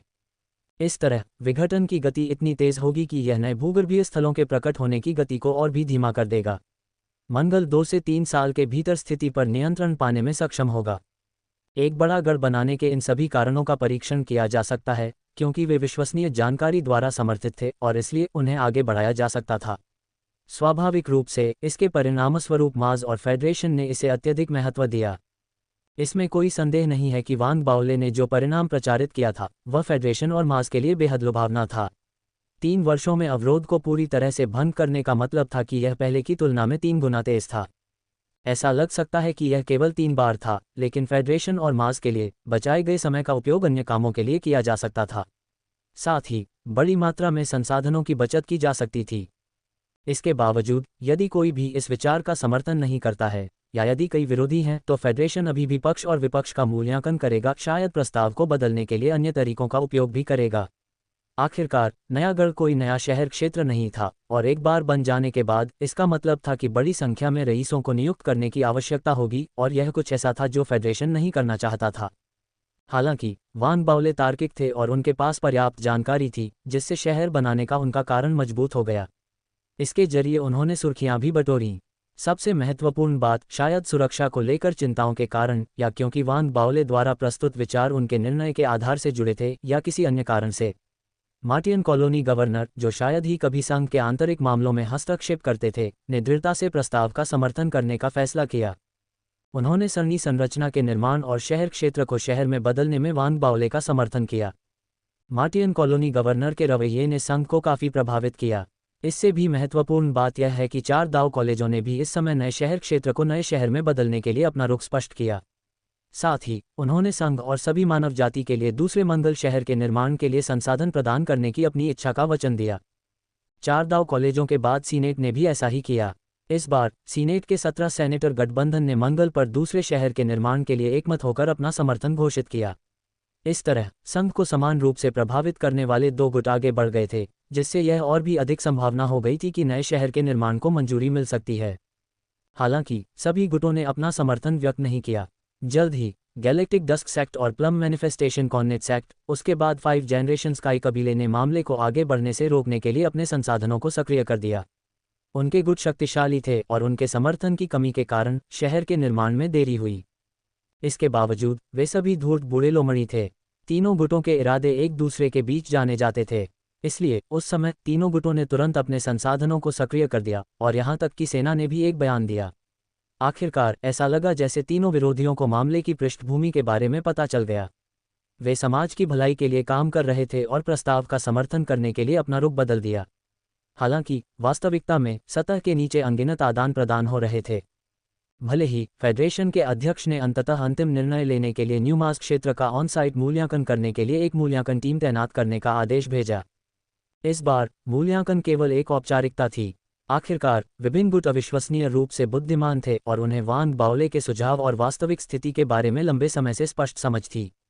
इसलिए मूल्यांकन के बाद, जो बाकी सब चीज़ों के साथ 1 महीने तक चला, फेडरेशन ने आखिरकार सभी को खबर की घोषणा की। उन्होंने न्यू मास क्षेत्र को दूसरे मार्टियन शहर में बदलने की अनुमति दी। इसका पैमाना इसके मूल पैमाने से 10 गुना होगा। इससे ये बिना किसी संदेह के दूसरा मार्टियन शहर बन गया। जैसे ही खबर फैली, फेडरेशन में हर कोई खुश हो गया। आखिरकार मामला अभूतपूर्व था और साथ ही वांग बाओले ने लोगों के दिमाग पर और भी गहरी छाप छोड़ी थी। नए शहर के लिए स्वीकृति का मतलब ये भी था कि नए शहर क्षेत्र के भीतर सभी का दर्जा बढ़ जाएगा। इस परिणाम ने कोंगडाओ और बाकी तीनों को, जो वांग बाओले के कार्यालय में उसके साथ बैठे थे, जो परिणाम सुनने के लिए उत्सुकता से इंतजार कर रहे थे, जब फेडरेशन ने खबर की घोषणा की तो तुरंत बाहर से खुशी की गगनभेदी चीखें सुनाई दी। सफलता! वांग बाओले ने अपनी जांघ पर जोर से थपथपाया और उत्तेजित होकर हंसा। जिन डोमिंग, कोंगडाओ और लिन त्यानहाओ, जो उसके बगल में थे, भी बेहद उत्साहित थे। उनकी आंखों में चमक आ गई और उनकी सांसें तेज हो गईं क्योंकि वे सभी खुशी से हंसने लगे। इसके अलावा उनके बीच की ज्यादातर नाखुशी और दुश्मनी उनके साझा लक्ष्य तक पहुंचने के लिए की गई कड़ी मेहनत के परिणामस्वरूप दूर हो गई। अपने उत्साह में जिन डोमिंग ने अपने हाथों से ताली बजाई और तुरंत महिला साधक बाहर से प्रवेश करने लगीं। वे जश्न मनाने के लिए शराब और भोजन साथ लेकर आईं। तुरंत वह क्षेत्र जहां मेयर का कार्यालय हुआ करता था, लोगों के साथ साथ गतिविधि से भर गया। उसी समय वांग बाओले और कंपनी के नोबल खिताबों के बारे में खबर जल्दी से पहुंचाई गई। जैसा कि उन्होंने अनुमान लगाया था, वांग बाओले को तुरंत प्राथमिक रैंक 4 से प्राथमिक रैंक 3 में पदोन्नत किया गया। अपने नोबल खिताब में उन्नति ने उसे कम से कम 10 साल बचाए, और यह इस तथ्य के ऊपर था कि अगर उसे पारंपरिक मार्ग पर जाना था तो उसे पहले कोर फॉर्मेशन क्षेत्र साधक बनना था। एक व्यक्ति जो कोर फॉर्मेशन क्षेत्र तक पहुंचे बिना प्राथमिक रैंक 3 बन गया, पिछले 20 वर्षों से संघ में नहीं देखा गया था। ये कहा जा सकता है कि वांग बाओले पूरे फाउंडेशन स्थापना क्षेत्र में एकमात्र व्यक्ति था जो फाउंडेशन स्थापना क्षेत्र में रहते हुए भी प्राथमिक रैंक 3 बनने में कामयाब रहा। इस तरह के एक नोबल ने वांग बाओले को एक निश्चित सीमा तक लिन यू के समान स्तर पर रहने की अनुमति दी। आखिरकार अभी एक और कदम आगे बढ़ना असंभव था। ऐसा इसलिए था क्योंकि सेकेंडरी रैंक 2 बनने की प्रक्रिया सख्त मानकों द्वारा शासित थी। एक कोर फॉर्मेशन क्षेत्र साधक होना चाहिए, और साथ ही सभी कोर फॉर्मेशन क्षेत्र साधक सेकेंडरी रैंक 2 नोबल नहीं थे।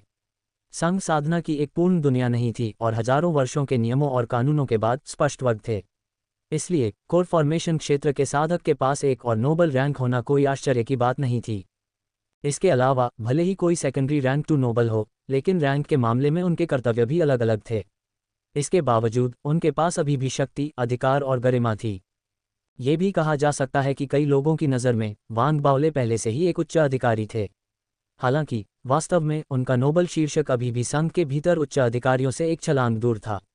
इसके बावजूद उनकी उन्नति की यात्रा को एक चमत्कार माना जा सकता है। यहाँ तक कि लिन यू को भी झटका लगा जब उसने पहली बार लिन त्यानहाओ से शहर बनाने की वांग बाओले की योजना के बारे में सुना। वह कल्पना कर सकता था कि इस बार वांग बाओले कितनी बड़ी छलांग लगाएंगे। हालांकि इसकी एक कीमत भी थी। लिन यू ने इसके बारे में गहराई से सोचा और वांग बाओले को ये याद दिलाने के लिए एक वॉयस ट्रांसमिशन भी भेजा कि इतनी तेज उन्नति दूसरों की ईर्ष्या का कारण बनेगी। अब संघ में पहले से ही कई लोग थे जो वांग बाओले पर लगाम लगाने का सुझाव दे रहे थे। इसका मतलब था कि उनके नोबल की भविष्य की उन्नति प्रक्रिया में चुनौतियां पैदा करना, और यह भी संभव था कि उन्हें 10 साल में आगे नहीं बढ़ाया जाएगा। वास्तव में कई गुट थे जो एक ही इरादे रखते थे। हालांकि वांग बाओले को इन सब की परवाह नहीं थी, क्योंकि उन्हें लगा कि ये सब बकवास है। जब तक कोई उन्हें उकसाता नहीं था तब तक उन्हें इससे कोई फर्क नहीं पड़ता था। इस बार संघ बहुत उदार था, जाहिर तौर पर विभिन्न गुटों के प्रयासों के परिणामस्वरूप। साथ ही वांग बाओले ने जो रिटर्न देने का वादा किया था, उसने संघ को एक बार उदार होने के लिए प्रेरित किया। न केवल वांग बाओले को प्राथमिक रैंक 3 बनने के लिए आगे बढ़ाया, जिसके पास बहुत शक्ति थी, बल्कि लिन त्यानहाओ, कोंगडाओ और जिन डोमिंग को भी इसी तरह के पुरस्कार दिए। उनके अधीनस्थों के लिए भी यही स्थिति थी और पूरे नए शहर क्षेत्र में सभी आगे बढ़ गए। नए शहर के लिए संघ और मंगल द्वारा भी योजनाएं बनाई गई थीं। नए शहर को 6 क्षेत्रों में विभाजित किया जाएगा, जिसमें लिन त्यानहाओ, जिन डोमिंग और कोंगडाओ मेयर होंगे। इस तरह मेयर पद के लिए 3 अन्य उम्मीदवारों की आवश्यकता थी। उसी समय, और शायद सबसे महत्वपूर्ण बात यह थी कि दूसरे मार्टियन शहर में अभी भी एक डिप्टी सिटी लॉर्ड की कमी थी। ये भी इसी समय था कि एक ऐसी खबर जिसने कई लोगों को चौंका दिया था, शक्तिशाली रईसों के बीच फैल रही थी। जानकारी अस्पष्ट थी और ऐसा लग रहा था कि यह 5 पीढ़ी के आकाश कबीले और सीनेट के बीच गठबंधन के बारे में है। हालांकि एक बार खबर फैल जाने के बाद 5 पीढ़ी के आकाश कबीले और सीनेट ने तुरंत इसका खंडन करने के लिए आगे कदम बढ़ाया। उन्होंने ऐसा समान तरीके से किया, ये कहकर कि वे एक दूसरे का सम्मान करते हैं और अपने भविष्य के सहयोग की आशा करते हैं, लेकिन अभी उनके लिए गठबंधन बनाने का सही समय नहीं है। इस तरह के शब्द बाहरी लोगों को मूर्ख बना सकते हैं, लेकिन 5 पीढ़ी के आकाश कबीले प्रणाली के भीतर के साधकों के लिए ऐसी खबर बिना कारण के नहीं फैलती। ये बहुत संभव था कि 5 पीढ़ी के आकाश कबीले और सीनेट वास्तव में अपने सहयोग के बारे में एक दूसरे के साथ चर्चा कर रहे थे। ये भी बहुत संभव था कि उन्होंने पानी की जांच करने और ये देखने के लिए जानबूझकर खबर लीक की कि दूसरे कैसे प्रतिक्रिया देंगे। प्राथमिक रैंक 3 के नए मार्टियन सिटी लॉर्ड के रूप में वान बाओले को संघ के भीतर एक उच्च अधिकारी माना जाता था। उन्होंने भी खबर सुनी और अपनी घबराहट में इसके बारे में स्पष्टीकरण के लिए लिन तियानहाओ से पूछा। हालांकि लिन तियानहाओ को इस मामले के बारे में वान बाओले से ज़्यादा जानकारी नहीं थी और ऐसा लग रहा था कि लिन यू ने भी उससे इस बारे में बात नहीं की थी। इस बारे में सोचने के बाद वान बाओले ने अब इस मामले में खुद को परेशान नहीं किया। आखिरकार 5 जनरेशन स्काई कबीले और सीनेट के बीच के व्यवसाय का उससे ज़्यादा लेना देना नहीं था। इसलिए उसने अपना पूरा ध्यान नए शहर के विकास पर लगा दिया। नए शहर क्षेत्र के निर्माण के पिछले अनुभव से लैस वान बाओले को नए शहर के निर्माण के बारे में आत्मविश्वास महसूस हुआ। लिन तियानहाओ, कोंग दाओ और जिनडोमिंग के साथ इस पर चर्चा करने के बाद उन चारों ने काम को विभाजित किया और नए शहर के लिए योजना प्रक्रिया शुरू की। उनका ध्यान अभी भी सरणी संरचनाओं पर था, लेकिन इस बार इसमें केवल क्यूई फॉस्टरिंग स्पिरिट सरणी संरचना ही नहीं बल्कि ग्रेट बाओले सरणी संरचना भी शामिल थी। हालांकि वे ज़्यादा से ज़्यादा योजना बना सकते थे। आखिरकार वे अब एक शहर क्षेत्र नहीं बल्कि एक पूरा शहर बना रहे थे।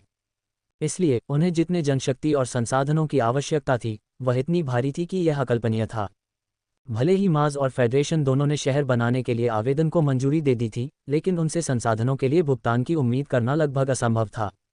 इसलिए वान बाओले के सामने एक बड़ी समस्या संसाधनों को लेकर थी। हालांकि वे समस्याओं से निपटने के आदी थे, खासकर संसाधनों से संबंधित समस्याओं से। उन्हें लगा कि ऐसी समस्याओं को हल करने के लिए बहुत अधिक कौशल की आवश्यकता नहीं है। प्रत्येक मेयर अपने क्षेत्र के लिए जिम्मेदार होगा। ये वह नारा था जिसकी वान बाओले ने घोषणा की थी, जो कि प्राथमिक रैंक 3 सिटी लॉर्ड के रूप में उनका पहला आदेश भी था। उन्होंने उस पद्धति से सीखा था जिसे उन्होंने पहले नए शहर क्षेत्र का निर्माण करते समय अपनाया था, और साथ ही वे उस दबाव की नकल कर रहे थे जो राज्यपाल ने उन पर डाला था। इसलिए वान बाओले को लगा कि उन्हें जो कुछ भी सीखा है उसे व्यवहार में लाना चाहिए, खासकर ऐसा करने का अधिकार प्राप्त करने के बाद। 3 नियम हैं। नंबर 1, कोई संसाधन नहीं है। नंबर 2, आधे साल के बाद निर्माण प्रक्रिया का निरीक्षण किया जाएगा और यह कम से कम 1 अरब की आबादी को घर देने में सक्षम होना चाहिए। नंबर 3, जो भी विफल होगा उसे छोड़ना होगा। वान बाओले ने उत्साहपूर्वक 3 नियम बताए, जिसके परिणामस्वरूप तुरंत कुछ प्रतिरोध हुआ। हालांकि इस मोड़ पर कोंग दाओ, जिनडोमिंग और लिन तियानहाओ सभी ने एक साथ आगे आकर वान बाओले के लिए अपना समर्थन व्यक्त किया, नियमों से सहमत हुए और रोल मॉडल बनने की पहल की। इससे अन्य गुट जो नाखुश थे बेहद असहाय महसूस कर रहे थे। वे अच्छी तरह से जानते थे कि तीनों ने बहुत बड़ा लाभ प्राप्त किया है और उनका समर्थन करने वाले गुट स्वाभाविक रूप से आभारी होंगे और अपनी स्थिति को मजबूत करने के लिए प्रयास करने के लिए तैयार होंगे। इसलिए वे स्वेच्छा से उन्हें संसाधन भी प्रदान करेंगे। जबकि अन्य गुट असहाय महसूस कर रहे थे, उन्होंने सस्ते शॉट खेलने के अपने इरादे छोड़ दिए। उन्होंने अपने दांत पीस लिए और काम करना शुरू कर दिया। दूसरा मार्टियन शहर, जिसे दिव्यायुध नया शहर भी कहा जाता था, जब यह एक शहर क्षेत्र था तब भी ये बहुत महत्वपूर्ण था। अब जब यह एक शहर बन गया था तो इसने न केवल दिव्यायुध को महत्वपूर्ण सहायता प्रदान की, बल्कि इसका मतलब ये भी था कि यदि कोई इस क्षेत्र को नियंत्रित कर सकता है, चाहे वह किसी भी हिस्से का हो, तो भविष्य में बहुत लाभ प्राप्त किया जा सकता है। दूसरी ओर, यदि वे हार मान लेते और दूसरे गुटों को सत्ता संभालने देते तो वे दूसरों के इशारे पर चलते। साथ ही सभी ने देखा था कि वान बाओले की व्यूह रचना वास्तव में अवरोध को खत्म करने की गति को बढ़ा सकती थी। वास्तव में 3 साल को एक अतिशयोक्ति माना जा सकता है। ये संभव था कि 1 या 2 साल के भीतर अवरोध को खत्म किया जा सकता था और संघ के कुलीन लोग गुफा में प्रवेश कर सकते थे और दिव्यायुध प्राप्त कर सकते थे। इसलिए हर गुट नए शहर के मेयर के रूप में एक स्थान चाहता था और उन्होंने इसके लिए योजना बनाना और तैयारी करना शुरू कर दिया। संघ के सभी प्रमुख लोगों ने अपना ध्यान दिव्यायुध नए शहर पर केंद्रित कर दिया था। साथ ही वान बाओले अपने इस शहर के भविष्य के बारे में भी सोच रहे थे। अभी उनके लिए सबसे महत्वपूर्ण बात ग्रेट बाओले व्यूह रचना का निर्माण करना था। इसके अलावा उन्हें यह भी सुनिश्चित करने की आवश्यकता थी कि शहर में उनकी स्थिति को हिलाया न जाए। इस तरह उनके लिए प्रतिस्थापित करना असंभव होगा। परिणामस्वरूप सरणी संरचना के निर्माण पर एक अतिरिक्त प्रभाव पड़ेगा। उसी समय वान बाओले 3 अन्य महापौरों के पद के लिए उम्मीदवारों के बारे में भी सोच रहे थे। उन्होंने सोचा कि यह सबसे अच्छा होगा यदि उम्मीदवार उन्हें दुश्मन के रूप में न देखें और संसाधनों से भी लैस हों। हालांकि जब उन्होंने इसके बारे में सोचा और मार्टियन कॉलोनी के गवर्नर को अपने विचारों को विनम्रतापूर्वक व्यक्त करने के लिए एक आवाज संचरण भेजा, तो मार्टियन कॉलोनी के गवर्नर ने उन्हें शांति से जवाब दिया। आपको इन मामलों के बारे में सोचने की कोई ज़रूरत नहीं है। दिव्य आयुध नए शहर के शेष 3 महापौरों को संघ द्वारा नियुक्त किया जाएगा। आपके पास निर्णय लेने की शक्ति नहीं है और डिप्टी सिटी लॉर्ड के उम्मीदवार के लिए भी यही स्थिति होगी। जब उन्होंने ये शब्द सुने तो वान बावले क्रोधित और निराश हो गए। हालांकि उन्होंने ये भी समझा कि उन्होंने शहर क्षेत्र को शहर में बदलने के लिए सफलतापूर्वक दबाव बनाकर पहले ही एक बड़ा लाभ प्राप्त कर लिया था। इसलिए महापौरों के चयन के बारे में उनकी राय पर विचार करना संघ के लिए असंभव था। उन्होंने आह भरी, तीनों मेयर कौन होंगे? डिप्टी सिटी लॉर्ड भी वान बावले का सिर धड़क रहा था। उसे डर नहीं था कि नियुक्त किए गए लोग बहुत शक्तिशाली होंगे, लेकिन उसे बस यह महसूस हुआ कि उसके आसपास उसके गठबंधन के बहुत कम लोग हैं। लिन तियानहाओ को एक माना जा सकता है, लेकिन कोंग दाओ और जिन डोमिंग को मिलाकर उन्हें मेरे लोगों में से एक नहीं माना जा सकता। वान बावले ने अपनी आंखें सिकोड़ लीं। वह जानता था कि नए शहर के निर्माण के बाद यह इतने बड़े पैमाने पर होगा कि इसके लिए सिस्टम में बहुत अधिक लोगों की आवश्यकता होगी। प्रत्येक गुट अनिवार्य रूप से अपने स्वयं के जनशक्ति की व्यवस्था करेगा, और यही वह परिदृश्य था जिससे वान बावले को सबसे अधिक डर था। मुझे कभी भी नामात्र का मुखिया नहीं बनना चाहिए। वान बावले ने गहरी सांस ली। हालांकि वह अब सुरक्षित था, फिर भी वह बेहद सतर्क रहा। उसके दिमाग में विचार घूम रहे थे और उसने जुओ युफान को उसकी सहायता लेने के लिए एक वॉयस ट्रांसमिशन भेजने का फैसला किया। हालांकि इथरियल डाउ कॉलेज में रहने वाले जुओ युफान को एक कर्तव्य पूरा करना था और वह कम समय में नहीं आ पाएंगे। अपनी निराशा व्यक्त करने के बाद उन्होंने वॉयस ट्रांसमिशन रिंग को हटाने और झाओ यामिंग को वॉयस ट्रांसमिशन भेजने से पहले उन्हें सुरक्षा के मुद्दों के बारे में याद दिलाया। मैं मंगल ग्रह पर नहीं जा सकता। इसके अलावा मुझे मेरे वर्तमान विभाग से स्थानांतरित कर दिया जाएगा और राष्ट्रपति कार्यालय में ड्यूटी के लिए तैनात किया जाएगा। बावले, मैं इस बार आपकी मदद नहीं कर सकता। हालांकि अगर आपको मंगल ग्रह पर कोई समस्या आती है तो आप अभी भी मुझे बता सकते हैं, और अगर मैं कर सकता हूं तो मैं आपकी मदद करूंगा। झाओ यामिंग ने पहले कहा कि उनके लिए मदद करना सुविधाजनक नहीं था और फिर कुछ हद तक आधे मन से अपनी सहायता दी। हालांकि वान बावले, जो बेहद निराश थे, ने इसके बारे में ज़्यादा नहीं सोचा। उन्होंने आह भरी और वॉयस ट्रांसमिशन रिंग को नीचे रखने से पहले उनके साथ सरणी गठन के कुछ विवरणों पर चर्चा की। उन्होंने एक गहरी सांस ली और अपना सिर ऊपर उठाया। ऐसा लगता है कि मैं सिर्फ अपना तुरुप का पत्ता इस्तेमाल कर सकता हूँ। वान बावले की आंखों में चमक आ गई। उसने वॉयस ट्रांसमिशन रिंग खोली और लियू दाओबिन का नंबर घुमाया, फिर उसे वॉयस ट्रांसमिशन भेजा। लियू दाओबिन, दिव्य आयुध नए शहर में मेरी मदद करने के लिए आओ। वॉइस ट्रांसमिशन प्राप्त करने वाले लियू दाओबिन धार्मिक आयुध मंडप में प्रशासनिक कार्य का निरीक्षण करने के लिए अपने आयुध सैनिकों का नेतृत्व कर रहे थे। जिस क्षण उन्होंने वान बावले का वॉयस ट्रांसमिशन देखा, उन्होंने तुरंत इसे उत्तेजित होकर उठा लिया। सिटी लॉर्ड, क्या आप आ रहे हैं या नहीं? वान बावले ने फिर पूछा। मैं आ रहा हूँ। लियू दाओबिन ने एक गहरी सांस ली और जोर से उत्तर दिया। उन्होंने निरीक्षण के लिए अपने आयुध सैनिकों का नेतृत्व करना बंद कर दिया और इसके बजाय अपने कार्य की प्रगति की रिपोर्ट करने के लिए धार्मिक आयुध मंडप की चोटी पर चले गए। वह बेहद उत्साहित थे, क्योंकि उन्हें लगा कि जिस मौके का वे बेसब्री से इंतजार कर रहे थे वह आखिरकार आ ही गया। उसी समय वान बावले ने इथरियल दाओ कॉलेज संप्रदाय के भगवान को भी एक वॉयस ट्रांसमिशन भेजा। उन्होंने संवाद किया और वान बावले द्वारा सामना की गई कठिनाइयों के बारे में सुनने के बाद संप्रदाय के भगवान हंसे। उसने बहुत पहले ही भविष्यवाणी कर दी थी कि ऐसी समस्या सामने आएगी। वास्तव में अगर वान बावले ने उसे कोई वॉयस ट्रांसमिशन नहीं भेजा होता तो वह इन दिनों में से किसी एक दिन वान बावले के साथ इस मामले पर चर्चा करने की योजना बना रहा था। अब बिना किसी हिचकिचाहट के वह सहमत हो गया। बावले, तुम इथरियल दाओ कॉलेज के सबसे बेहतरीन छात्र हो। मुझे तुमसे हमेशा बड़ी उम्मीदें रही हैं। तुम इस मामले की चिंता मत करो। इथरियल दाओ कॉलेज तुम्हारा घर है और हम तुम्हारा पूरा समर्थन करेंगे। ये सिर्फ जनशक्ति है ना? मैं तुरंत तुम्हारे पास बड़ी संख्या में छात्रों को भेजने की व्यवस्था करूंगा ताकि वे दिव्य आयुध नए शहर के प्रत्येक विभाग में तुम्हारी आंखें बन सकें। संप्रदाय के स्वामी ने अपना पूरा समर्थन दिया और इससे वान बावले शांत हो गए, उनका मूड ठीक हो गया। इसलिए जब वह इथरियल दाओ कॉलेज से साधकों के आने का इंतजार कर रहा था तो उसने ये भी सोचा कि डिप्टी सिटी लॉर्ड कौन हो सकता है। वह अच्छी तरह से जानता था कि डिप्टी सिटी लॉर्ड कोई मेयर नहीं था। अपनी कुलीन उपाधि के साथ वह महापौरों को आदेश दे सकता था, लेकिन डिप्टी सिटी लॉर्ड को संभालने के दौरान उसे शांत रहने की जरूरत थी। काम करना आसान हो। जैसे जैसे वान बावले डिप्टी सिटी लॉर्ड के उम्मीदवार के बारे में सोच रहे थे, दिन बीतते गए। पूरे शहर की योजनाएं पूरी हो गईं और इथरियल दाओ कॉलेज के लोग दिव्य आयुध क्षेत्र के ऊपर आसमान में दसियों बड़े क्रूजर में पहुंच गए। लियू दाओबिन, जो पृथ्वी से भागा था, क्रूजर में बहुत उत्तेजित था। जैसे ही वह दिव्य आयुध नए शहर के पास पहुंचा, उसने महसूस किया कि सफलता का मार्ग उसके पैरों के ठीक नीचे बना हुआ है। सिटी लॉर्ड का अनुसरण करें और उनकी अच्छी तरह से सेवा करें। इस तरह मैं कभी नहीं हारूंगा। लियू दाओबिन ने अपने स्टोरेज बैग को उत्साह से थपथपाया। ये स्नैक्स से लबालब भरा हुआ था। पक्षपात करने के मामले में अगर मैं, लियू दाओबिन, दूसरे स्थान पर होने का दावा करता हूं, तो ईथरियल दाओ कॉलेज में कोई भी पहले स्थान का दावा करने की हिम्मत नहीं करेगा। लियू दाओबिन ने अत्यधिक गर्व के साथ अपना सिर उठाया। जल्द ही 10 क्रूजर दिव्य आयुध नए शहर के सरल हवाई बंदरगाह पर उतरे। वान बाओले मेजबान थे और उनके मेहमान उनके कनिष्ठ बहनें और भाई, साथ ही वरिष्ठ भाई और बहनें थे। इसलिए यह स्वाभाविक ही था कि उन्होंने उनका व्यक्तिगत रूप से स्वागत किया। जब शिष्यों ने ईथरियल दाओ कॉलेज के क्रूजर से उतरते ही वान बाओले को देखा तो उनकी आंखों में तुरंत जुनून और आराधना के भाव दिखाई दिए। वे सभी उनका अभिवादन करने के लिए आगे बढ़े। नमस्कार वरिष्ठ भाई, नमस्कार वरिष्ठ, नमस्कार नगर स्वामी। वान बाओले को अलग अलग लोगों ने अलग अलग तरीके से पहचाना।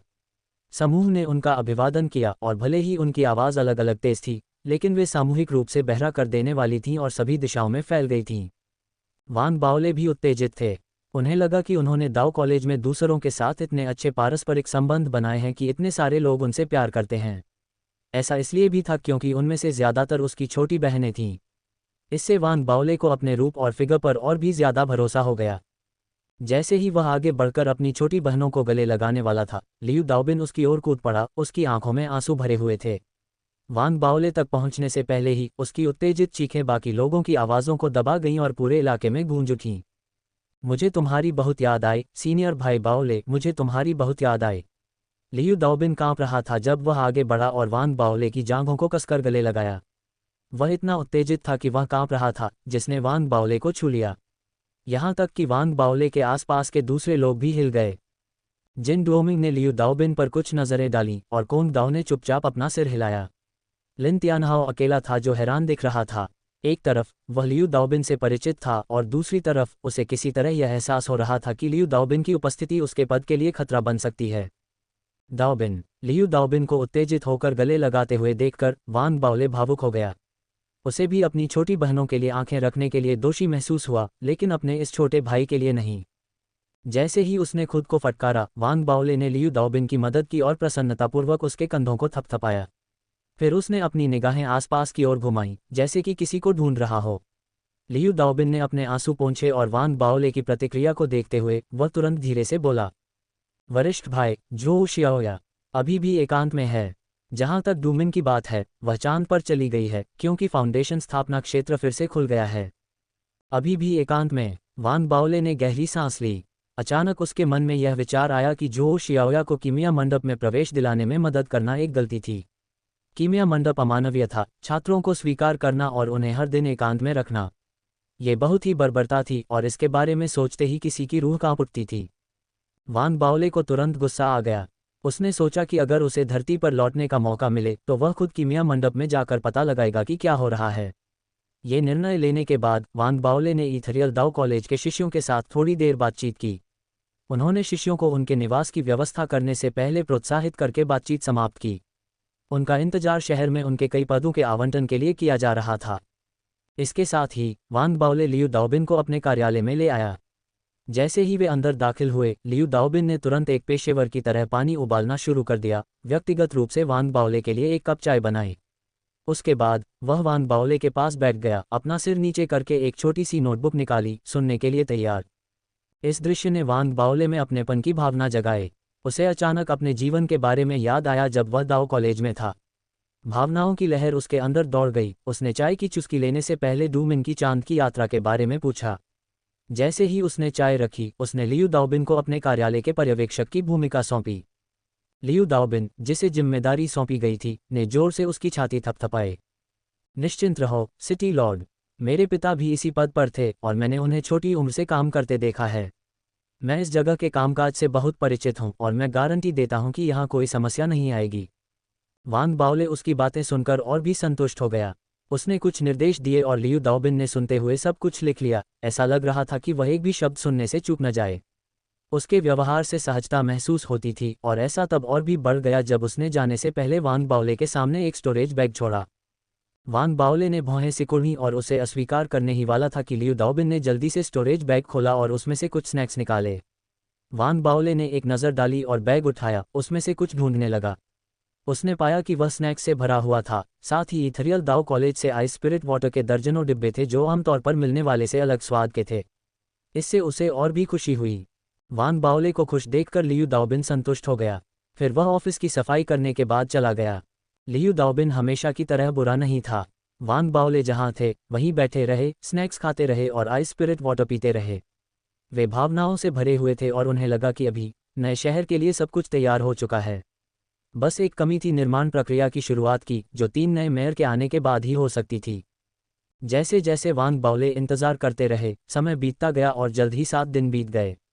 उन 7 दिनों में फेडरेशन 3 मेयर के उम्मीदवारों के संबंध में किसी निष्कर्ष पर नहीं पहुंच पाया और उससे ये देखा जा सकता था कि प्रतिस्पर्धा कितनी कड़ी थी। हालांकि मेयर की उम्मीदवारी के लिए प्रत्येक गुट के लड़ने की प्रक्रिया में 5 पीढ़ी के स्काई कबीले और सीनेट के बारे में एक और खबर पूरे फेडरेशन में फैलने लगी, जिससे भारी हंगामा हुआ। ये दूसरी खबर पिछली खबर से भी ज्यादा विस्तृत थी। पिछली खबर में केवल दोनों दलों के सहयोग का जिक्र था, लेकिन अब सहयोग का कोई जिक्र नहीं था।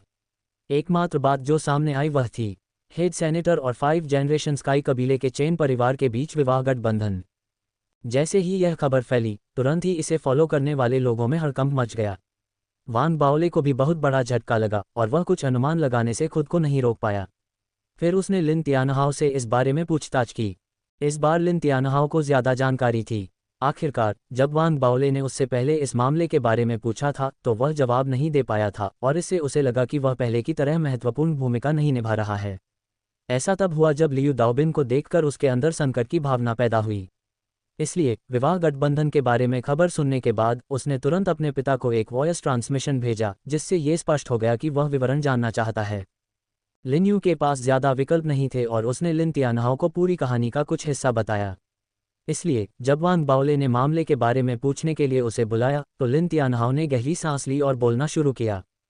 सिटी लॉर्ड, मुझे भी अभी अभी इस मामले के बारे में पता चला है। अब जो पता चला है वह यह है कि ली वान र और चेन परिवार के सबसे बड़े बेटे चेन म्यू शादी के बंधन में बंधने जा रहे हैं। वे दोनों जल्द ही सगाई कर लेंगे और 1 साल बाद अपनी शादी पूरी करेंगे। चूंकि हम इस पर हैं, मैं इस चेन म्यू से भी मिल चुका हूं। वह हमसे थोड़ा बड़ा है और लंबे समय से नौकरी पर है। फेडरेशन में वह प्राधिकरण विभाग में सेकेंडरी रैंक 4 है। जब मैं छोटा लड़का था तो मेरे पिता मेरी तुलना उससे करते थे और चाहते थे कि मैं उससे सीखूं। लिन तियानहाओ कुछ भावुक थे। वह बीच में ही बोल रहे थे कि वान बाओले ने अचानक मेज पटक दी। ये सब हास्यास्पद है। हम किस युग में हैं जहां अभी भी अरेंज मैरिज और विवाह गठबंधन होते हैं। वान बाओले को पहले से ही कुछ गलत अंतर्ज्ञान था और अब जब उसने लिन तियानहाओ के शब्द सुने तो गुफा में खुद और ली वान र का दृश्य उसके दिमाग में उभर आया। सभी तरह की भावनाएं उभरी और स्पष्ट रूप से उसे लगा जैसे उसकी महिला को किसी ने छीन लिया हो। लिन तियानहाओ को डर लगा और वह भ्रमित हो गया। उसने मन ही मन सोचा कि क्या शहर के स्वामी चेन म्यू से परिचित हैं और जल्दी से बोला, हाँ, तुम सही कह रहे हो सिटी लॉर्ड। अब आत्मा की शुरुआत का युग है और फिर भी विवाह के लिए गठबंधन हो रहे हैं। चेन म्यू एक अच्छा लड़का है, लेकिन यह अफसोस की बात है कि सभी लोगों में से उसने उस दुर्व्यवहार करने वाली बूढ़ी चुड़ैल ली वानर से शादी की। लिन तियानहाओ ने आह भरी और आगे बोलने ही वाला था कि वान बाओले ने अपना सिर उठाया और उसे घूर कर देखा। उस घूरने से लिन तियानहाओ चौंक गया। उसे बुरा लग रहा था कि उसने स्थिति को गलत तरीके से समझा था। जिस व्यक्ति के लिए वान बाओले को गुस्सा आ रहा था वह चेन म्यू नहीं बल्कि ली वानर था। इस अनुमान ने उसकी आंखें चौड़ी कर दीं। वह चेन म्यू, आखिर वह किस बारे में सोच रहा था? क्या उसे डर नहीं है कि ली वानर उसे नपुंसक बना देगा? वान बाओले ने लिन तियानहाओ को घूरने के बाद वान बाओले ने बड़बड़ाते हुए कहा, शादी के प्रति बेहद असंतुष्ट। वान बाओले के शब्दों ने लिन तियानहाओ के अनुमान की पुष्टि की। वह हैरान था और मन ही मन सोच रहा था कि सिटी लॉर्ड की महिलाओं के प्रति अलग और अनोखी पसंद है। हालांकि उसने आगे पूछने की हिम्मत नहीं की और इसके बजाय उसने वान बाओले को अपने पिता द्वारा बताई गई हर बात बता दी। इस बार यह एक गहरा गठबंधन होगा जो विवाह गठबंधन के माध्यम से सीनेट और 5 पीढ़ी के स्काई कबीले के बीच बनेगा। भले ही दोनों पक्षों के बीच कुछ नाखुशी थी, लेकिन राजनीति में समझौता ही सब कुछ है। साथ ही मैंने सुना है कि चेन परिवार ने ली वान एर से शादी के लिए हाथ मांगते हुए दहेज दिया है, जिसे सेनेटर ने अस्वीकार करना बहुत मुश्किल पाया। जब उसने अपनी बात पूरी की तो लिन तियानहाओ रुका नहीं और जल्दी से चला गया। जाते समय उसने सोचा कि वह वान बाओले से कितना अलग था। अभी वान बाओले का स्नैक्स खाने का मूड खराब हो गया था। वह उदास था और अवर्णनीय भावनाओं से भरा हुआ था। उसे लगा कि चेन म्यू ने उसे व्यभिचारी बना दिया है। धिक्कार है, तुम्हारी हिम्मत कैसे हुई मेरी औरत को छीनने की? मैं तुम्हें मौत के घाट उतार दूंगा। वान बाओले की आंखों में एक क्रूर भाव चमक उठा। ये भयावह भावना इतनी प्रबल थी कि वान बाओले खुद को नियंत्रित नहीं कर सका और उसे छोड़ना चाहता था। कार्यालय का चक्कर लगाने के बाद उसने अपनी वॉयस ट्रांसमिशन रिंग निकाली और ली वानर को एक वॉयस ट्रांसमिशन भेजा। जिस क्षण वॉयस ट्रांसमिशन हुआ, वान बाओले के बोलने से पहले ही लीवानर की ठंडी आवाज़ उसके कानों में गूंज उठी। क्या बात है? उस ठंडी आवाज़ ने वान बाओले को वहीं रोक दिया, लेकिन फिर भी वह खुद को पूछने से नहीं रोक सका। मैंने सुना है कि तुम चेन परिवार के उस कमीने से सगाई करने जा रहे हो। लीवानर चुप हो गई। कुछ देर बाद वह शांत भाव से बोली, इससे तुम्हारा क्या लेना देना है? इसके अलावा मेरी मंगेतर कोई कमीनी नहीं है। कृपया अपने शब्दों में अधिक सम्मान रखें, सिटी लॉर्ड वांग। उसके शब्दों ने वान बाओले के कदमों को पूरी तरह से रोक दिया। उसके दिल में गुस्सा धीरे धीरे शांत हो रहा था। वह हंसने से पहले काफ़ी देर तक चुप रहा। बधाई हो। उसके बाद वान बाओले ने वॉयस ट्रांसमिशन को बंद कर दिया। उसने एक गहरी सांस ली और खिड़की खोली। बहुत देर तक बाहर आसमान को देखता रहा और फिर अपने पैरों को क्रॉस करके ध्यान करने लगा। साधना करते हुए उसने खुद को शांत किया। हालांकि उसे यह नहीं पता था कि अभी कॉलोनी अनुशासन आदेश कार्यालय में लीवान एयर खिड़कियों के पास खड़ी थी और वान बाओले के दिव्य आयुध नए शहर की दिशा में देख रही थी। वह एक जटिल नज़र रखती थी और बहुत लंबे समय के बाद एक बहुत ही नरम आह जो केवल वह सुन सकती थी, उसके दिल में गूंज उठी। जहां तक वान बाओले का सवाल है, वह बहुत सारी इच्छा शक्ति का उपयोग करने के बाद धीरे धीरे अपने विचारों को शांत करने में कामयाब रहा। उसने अब ली वान र के मामले के बारे में नहीं सोचा, क्योंकि उसे लगा कि उसे इस मामले में हस्तक्षेप करने का अधिकार नहीं है और वह अब खुद को इससे परेशान नहीं करना चाहता था। भले ही उसने अपना शरीर उजागर कर दिया था और वंचित था, उसे लगा कि चेन परिवार का कमीना और भी अधिक खो देगा। भले ही उसने खुद को ऐसे विचारों से सांत्वना दी, लेकिन ईर्ष्या अभी भी उसके दिल में घुस गई।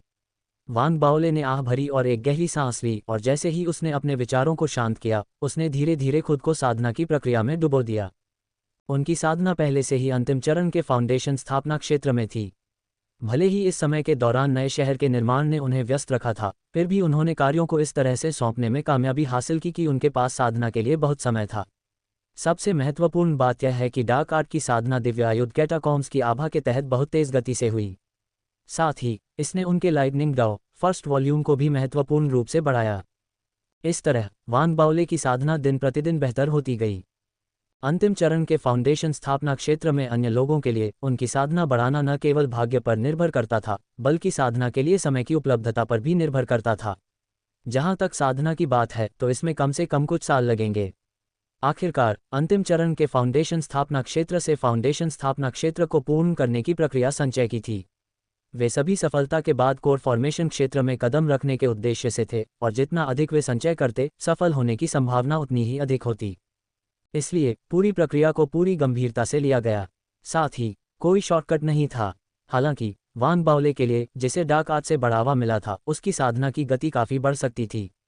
भले ही वह पूर्णता तक नहीं पहुंचा था, लेकिन वह स्पष्ट रूप से पहले से ही आधे रास्ते पर था। इसके बावजूद वान बाओले ये भी अच्छी तरह से जानता था कि साधना एक दिन में पूरी नहीं हो सकती। इसके लिए कई दिनों और महीनों तक संचय की प्रक्रिया की आवश्यकता होती है। इसलिए कई दिनों तक एकांत में साधना करने और पूरी तरह से शांत होने के बाद उसने साधना प्रक्रिया समाप्त कर दी। जब उसने अपनी आंखें खोलीं, तो आकाश पहले से ही अंधेरा हो चुका था और खिड़की से वह बाहर रोशनी देख सकता था। सरनी गठन को फैलाने के बाद वह रात में दूर से आने वाली न्यूमास क्षेत्र की हलचल वाली गतिविधि भी सुन सकता था। भले ही शहर का निर्माण नहीं हुआ था, लेकिन उस जमीन के टुकड़े पर पहले से ही 1 खरब लोग रह रहे थे। नाइट लाइफ ने शहर को एक हलचल वाली जगह बना दिया। सभी रोशनी को देखते हुए और दिव्य आयुध नए शहर की गतिविधि को महसूस करते हुए वान बाओले ने शांति से सांस ली। हालांकि उसने साधना जारी नहीं रखी, लेकिन उसने पहले ही सोचना शुरू कर दिया था कि कलाकृतियों को कैसे परिष्कृत किया जाए। मैं 5वीं श्रेणी के दिव्य खजानों के शोधन से पहले से ही पर्याप्त रूप से परिचित हूँ, वान बाओले ने खुद से कहा। शाश्वत किले के निर्माण के लिए 5वीं श्रेणी के दिव्य खजानों का उपयोग आधार के रूप में किया गया था। इसलिए वान बाओले 5वीं श्रेणी के दिव्य खजानों को परिष्कृत करने के अपने कौशल में पहले से ही एक निश्चित स्तर पर पहुंच चुके थे, जैसे कि उनमें से अधिकांश परिपूर्ण थे। अब 6ठी श्रेणी का दिव्य खजाना है। इससे मैं जल्द ही अपना खुद का 7वीं श्रेणी का धार्मिक आयुध बनाने का प्रयास कर सकता हूं। उस विचार के साथ वान बाओले की सांसें तेज हो गईं। ये किसी भी धार्मिक आयुध साधक का आजीवन सपना था। वान बाओले ने पहले ही धार्मिक आयुध की शक्ति का अनुभव कर लिया था। साथ ही वह बहुत स्पष्ट रूप से जानता था कि उसका धार्मिक आयुध कृपाण उसके लिए पूरी तरह से उपयुक्त नहीं था। अगर उसे कुछ ऐसा चाहिए जो उसके साथ पूरी तरह से संगत हो तो उसे खुद ही इसे बनाना होगा। हालांकि संघ में सभी साधकों के पास ऐसा अवसर नहीं था। अधिकांश साधकों के लिए धार्मिक आयुध प्राप्त करना पहले से ही लॉटरी जीतने जैसा था। अगर वे वास्तव में अपने लिए एक को निजीकृत करना चाहते थे तो वे इसे केवल अपने सपनों में ही कर सकते थे। हालांकि वान बाओले के लिए यह एक सपना नहीं था, वह वास्तविक जीवन में लक्ष्य को पूरा कर सकता था। इससे उसके दिमाग में पहले से मौजूद अप्रिय विचारों को बाहर निकालने में मदद मिली। उसकी आंखों में प्रत्याशा और उत्तेजना की झलक दिखाई दी और साथ ही उसे समझ में आ गया कि उसे हर काम को चरणबद्ध तरीके से करना चाहिए। वह इसके बारे में उत्साहित हो सकता है, लेकिन उसे इसमें जल्दबाजी नहीं करनी चाहिए क्योंकि चिंतित होने से कोई मदद नहीं मिलेगी। इसके बाद मैं छठी श्रेणी के दिव्य खजाने को परिष्कृत करने का प्रयास करूंगा। इसके अलावा मुझे अपनी सभी धार्मिक कलाकृतियों को 5वीं श्रेणी के दिव्य खजाने के स्तर तक अपग्रेड करने की आवश्यकता है। उनमें से सबसे महत्वपूर्ण मेरी आंतरिक धार्मिक कलाकृति म्यान है। वान बाओले शांत हो गया था। दृढ़ निश्चय होकर वह तुरंत काम पर लग गया। पहले उसे अपने संसाधनों के इस्तेमाल में विवेकपूर्ण होना पड़ता था क्योंकि हर बार खेती करने पर खर्च बहुत ज़्यादा होता था। खासतौर पर 5वीं श्रेणी के न्यूमिनस ट्रेजर के लिए ज़रूरी शोधन सामग्री के लिए ऐसा था। वे बेहद दुर्लभ थे और इसलिए बेहद महंगे थे। हालांकि अब जब वह प्राथमिक रैंक 3 का सिटी लॉर्ड था तो उसके पास बहुत सारे संसाधन थे। सिटी लॉर्ड के रूप में उसके पास शहर के निर्माण की प्रक्रिया को प्रभावित किए बिना पर्याप्त शोधन सामग्री प्राप्त करने के कई साधन थे।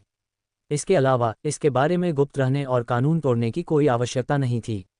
स्पिरिट इंसेप्शन एरा में फेडरेशन की नज़र में यह एक उचित मामला था जब तक कि वह हद से ज़्यादा आगे नहीं बढ़ जाता। इसलिए अपने पास पर्याप्त संसाधनों के साथ वान बाओले ने अपने असंख्य खजानों को परिष्कृत और उन्नत करना शुरू कर दिया।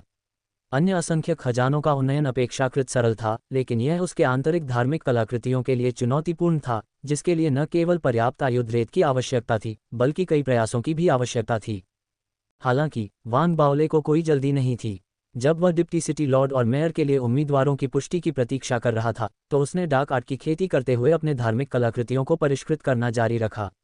सब कुछ स्थिर तरीके से आगे बढ़ा, लेकिन वान बाओले को सबसे ज़्यादा अफसोस इस बात का था कि शुरू से लेकर आखिर तक उसे डार्क आर्ट की ईश्वरीय रहस्यवादी कला डार्क कॉप्स फेस आर्ट को प्रदर्शित करने का कोई मौका नहीं मिला। बस आसपास बहुत ज़्यादा लोग थे। इसके अलावा dark cops face art dark art का ही एक हिस्सा था और अगर दूसरे लोग इसे महसूस कर लेते तो वान बाओले के लिए खुद को समझाना मुश्किल हो जाता। इसलिए वह सिर्फ कल्पना कर सकता था और अपने मन में इसे निभा सकता था, जबकि उसका दिल पछतावे से भरा हुआ था। मुझे आश्चर्य है कि मुझे कब कोई ऐसा व्यक्ति मिलेगा जो मेरी डार्क कॉप्स फेस आर्ट को प्रदर्शित कर सके। वान बाओले साधना करते समय भावुक हो गए और ऐसे ही आधा महीना बीत गया।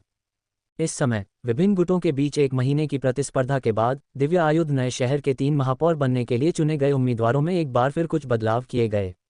महापौर उम्मीदवारी की अभी भी कोई पुष्टि नहीं हुई थी और इसके बजाय डिप्टी सिटी लॉर्ड के उम्मीदवार को चुना गया।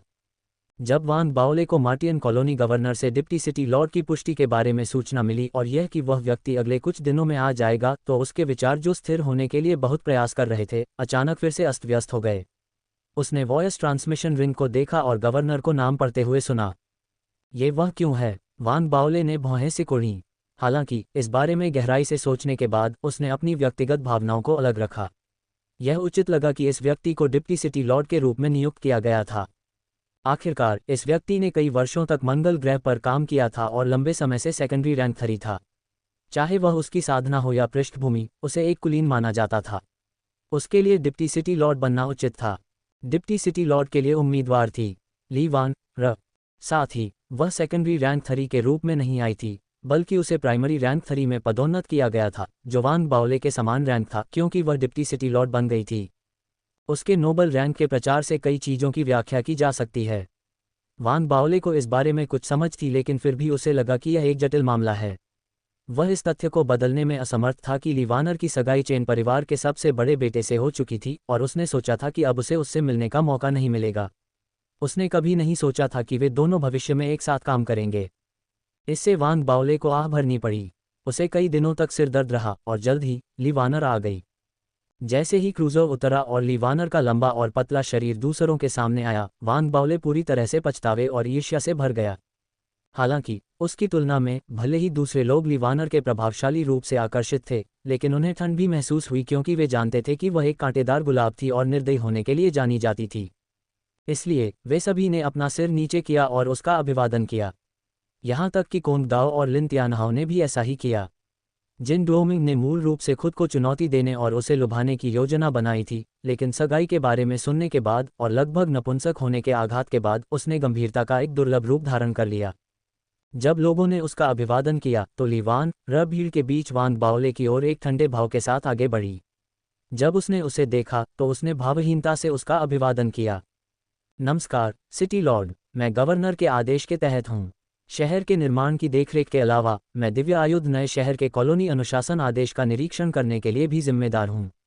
मैं भविष्य में साथ मिलकर काम करने में सिटी लॉर्ड का सहयोग चाहता हूँ। ली वानर के ठंडे और दूर के रवैये और औपचारिक लहजे ने तुरंत ही उसका स्वागत करने आए सभी लोगों को भ्रमित कर दिया, क्योंकि वे वान बाओले और ली वानर को देख रहे थे। यह विशेष रूप से इसलिए था क्योंकि बहुत से लोग जानते थे कि ली वानर सेकेंडरी रैंक 3 के रूप में नहीं आई थी, बल्कि डिप्टी सिटी लॉर्ड की भूमिका निभाने से पहले प्राइमरी रैंक 3 में पदोन्नत हुई थी। इससे वह वान बाओले के समान रैंक की हो गई। इसलिए वास्तव में भले ही उनकी स्थिति अलग अलग थी, ली वानर ही एकमात्र ऐसी थी जो पूरे शहर में वान बाओले से बहस कर सकती थी और उनका विरोध कर सकती थी। उसके जैसा व्यक्ति अभी अभी आया था, लेकिन पहले से ही दूर और अवैयक्तिक लहजे में था। साथ ही वह कॉलोनी अनुशासन आदेश जैसे डरावने विभाग की प्रभारी थी, जो सभी के लिए एक संकेत था। तुरंत चारों ओर सन्नाटा छा गया। कोंग दाओ ने थोड़ा भौहें सिकोड़ी। पहले उसे ली वानर के आने की ज्यादा परवाह नहीं थी, लेकिन अब जब उसने देखा कि वह कितनी प्रभावशाली है तो उसे लगा कि उसने कुछ समझ लिया है और अब वह अपनी आंखें सिकोड़ रहा है। आखिरकार वह मूर्ख नहीं था। कोंग दाओ को किसी और की परवाह नहीं थी।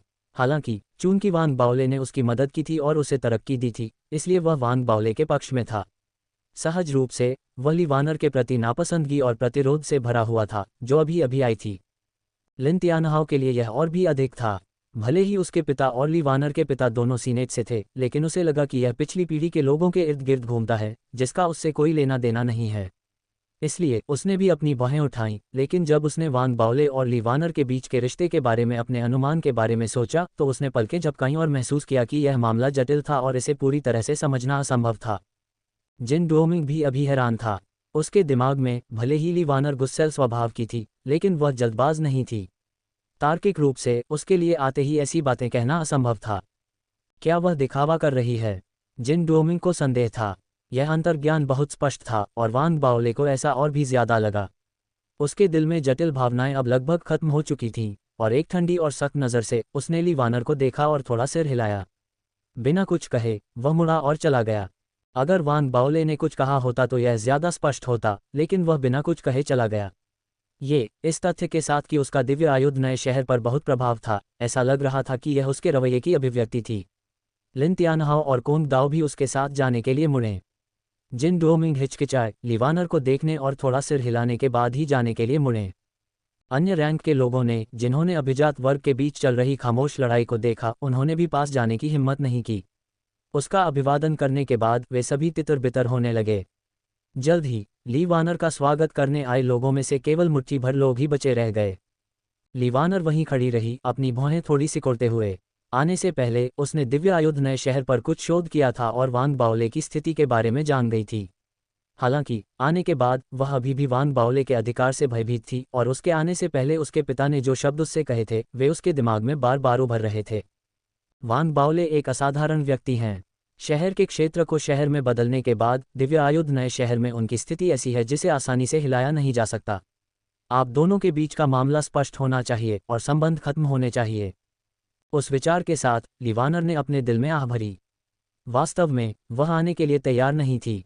एक तरफ वह पहले वान बाओले से बेहतर रैंक की थी, लेकिन अब जब वान बाओले नाम में उससे बेहतर हो गया तो उसे इसकी आदत डालने में मुश्किल हुई। दूसरी तरफ उनके बीच एक ऐसी घटना हुई जिसके बारे में वह किसी को नहीं बता सकती थी। इसके अलावा उसकी सगाई हो चुकी थी। भले ही वह सगाई के सख्त खिलाफ थी, लेकिन वह अंततः हार मान सकती थी। वह केवल अपने दिल में दुख को सहन कर सकती थी, और इसने उसे वान बाओले का सामना करते समय और भी जटिल भावनाओं का अनुभव कराया। थोड़ी देर में ली वान एर ने अपने दिल में जटिल भावनाओं को गहराई से दबा दिया और एक गहरी सांस ली। वह नौकरों को दिव्य आयुध नए शहर में ले गई। चूंकि अब केवल एक ही क्षेत्र था, इसलिए उसका कार्यालय वान बाओले के समान ही इमारत में था, जो बहुत दूर नहीं था। अभी अभी नियुक्त होने के बाद वह शहर से संबंधित मामलों की देखरेख करते हुए अपने सभी विचारों को एक तरफ धकेलने में कामयाब रही। साथ ही उसने विभिन्न विभागों में जनशक्ति तैनात की। उसने हल्के फुल्के ढंग से काम नहीं किया और ऐसा नहीं लगा कि वह वान बाओले के अधिकार को चुनौती दे रही है, बल्कि उसने सहयोग करने की पहल की। इसके जरिए नए शहर की योजना पूरी होने की दिशा में आगे बढ़ी। यहाँ तक कि वान बाओले को भी यह स्वीकार करना पड़ा कि ली वान एर विभिन्न मामलों को संभालने में बेहद सक्षम थी और काम में उससे भी बेहतर थी। जैसे ही उसने काम शुरू किया, वह शहर के निर्माण की गति और क्रम को बढ़ाने में कामयाब रही। इससे कोंग डाओ और कंपनी ली वानर से और अधिक प्रभावित हो गए। उन्हें अब उसके प्रति कोई मजबूत प्रतिरोध महसूस नहीं हुआ। इसके अलावा जैसे जैसे काम शुरू हुआ, ली वानर और वान बाओले के बीच संपर्क अनिवार्य रूप से बढ़ता गया। आखिरकार शहर की योजना एक नींव के रूप में ग्रेट बाओले एरे फॉर्मेशन पर निर्भर थी और इसने वान बाओले के सुझावों को योजना प्रक्रिया में बेहद महत्वपूर्ण बना दिया। अभी वे दोनों वान बाओले के कार्यालय में थे, शहर में छठे क्षेत्र के निर्माण की योजनाओं पर चर्चा कर रहे थे। सिटी लॉर्ड, आपके एरे फॉर्मेशन के अनुसार छठे क्षेत्र की योजना में बदलाव किए जाने की आवश्यकता है। उस बदलाव से न केवल हम एरे फॉर्मेशन की शक्ति बढ़ा सकते हैं, बल्कि हम निर्माण की लागत भी कम कर सकते हैं।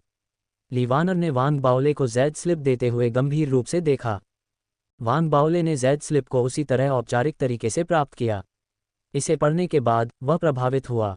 ली वानर द्वारा संपादित किए जाने के बाद जेड स्लिप में बताई गई योजना वास्तव में पहले से कहीं बेहतर थी। साथ ही वान बाओले को यह देखकर प्रोत्साहन मिला कि ली वानर के आने के बाद शहर कितना व्यवस्थित हो गया था, भले ही यह कुछ दिनों के लिए ही क्यों न हो। तो हम इस योजना का उपयोग करेंगे। वान बाओले ने अपने विचार प्रकट नहीं किए। उसने जेड स्लिप नीचे रखने के बाद बस सिर हिलाया। ली वानर ने कुछ नहीं कहा और जाने के लिए मुड़ गया। उसे दरवाजा खोलते हुए बाहर निकलते हुए देखकर वान बाओले वहीं बैठ गया। उसने अपना सिर ऊपर उठाकर ली वानर की खूबसूरत पीठ को देखा, फिर अचानक बोला, ली वानर, चाहे तुम हमारे बीच की दूरी और ठंडक को दिखाने की कितनी भी कोशिश करो, मैं तुम्हारा वरिष्ठ हूँ। साथ ही चूंकि तुम यहाँ डिप्टी सिटी लॉर्ड के रूप में हो, तुम्हें ये याद रखना चाहिए कि अगर शहर अच्छा प्रदर्शन करता है तो इससे तुम्हें और मुझे फायदा होगा। मैं तुम्हारा सम्मान करता हूँ और मुझे ये भी उम्मीद है कि तुम मेरा सम्मान करोगी। शहर के मामलों के बारे में हम हमेशा चर्चा कर सकते हैं और समस्याओं का समाधान कर सकते हैं, क्योंकि मैं जो कुछ भी कहता हूँ वह सब कुछ नहीं होता है। मुझे यकीन नहीं है कि दिव्य आयुध नए शहर में होने के पीछे तुम्हारा कोई उद्देश्य है या नहीं।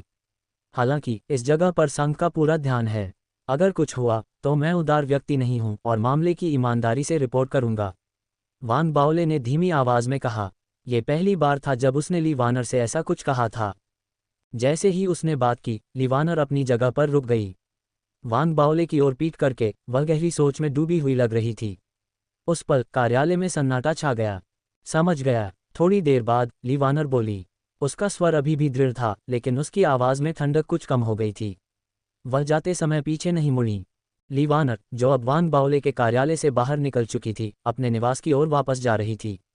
उसकी आंखों में पछतावे की एक जटिल झलक थी। वह जानती थी कि वान बाओले ने जो कहा वह सही था। शहर की स्थिरता बाकी सब चीज़ों से बढ़कर है। उसने ये भी स्वीकार किया कि वह वान बाओले के प्रति अलग तरह से महसूस करती है। हालांकि वह बहुत स्पष्ट रूप से जानती थी कि शहर में उसकी भूमिका किसी चीज़ को नष्ट करना नहीं थी, बल्कि सीनेट और 5 पीढ़ी के स्काई कबीले के बीच विवाह गठबंधन के अनुसार चलना था, ताकि उसकी मंगेतर के लिए सफलता का मार्ग प्रशस्त हो सके। दूसरों को नहीं पता था कि 3 भावी मेयर कौन होंगे, लेकिन वह जानती थी कि चेन परिवार का सबसे बड़ा बेटा चेन म्यू उनमें से एक होगा।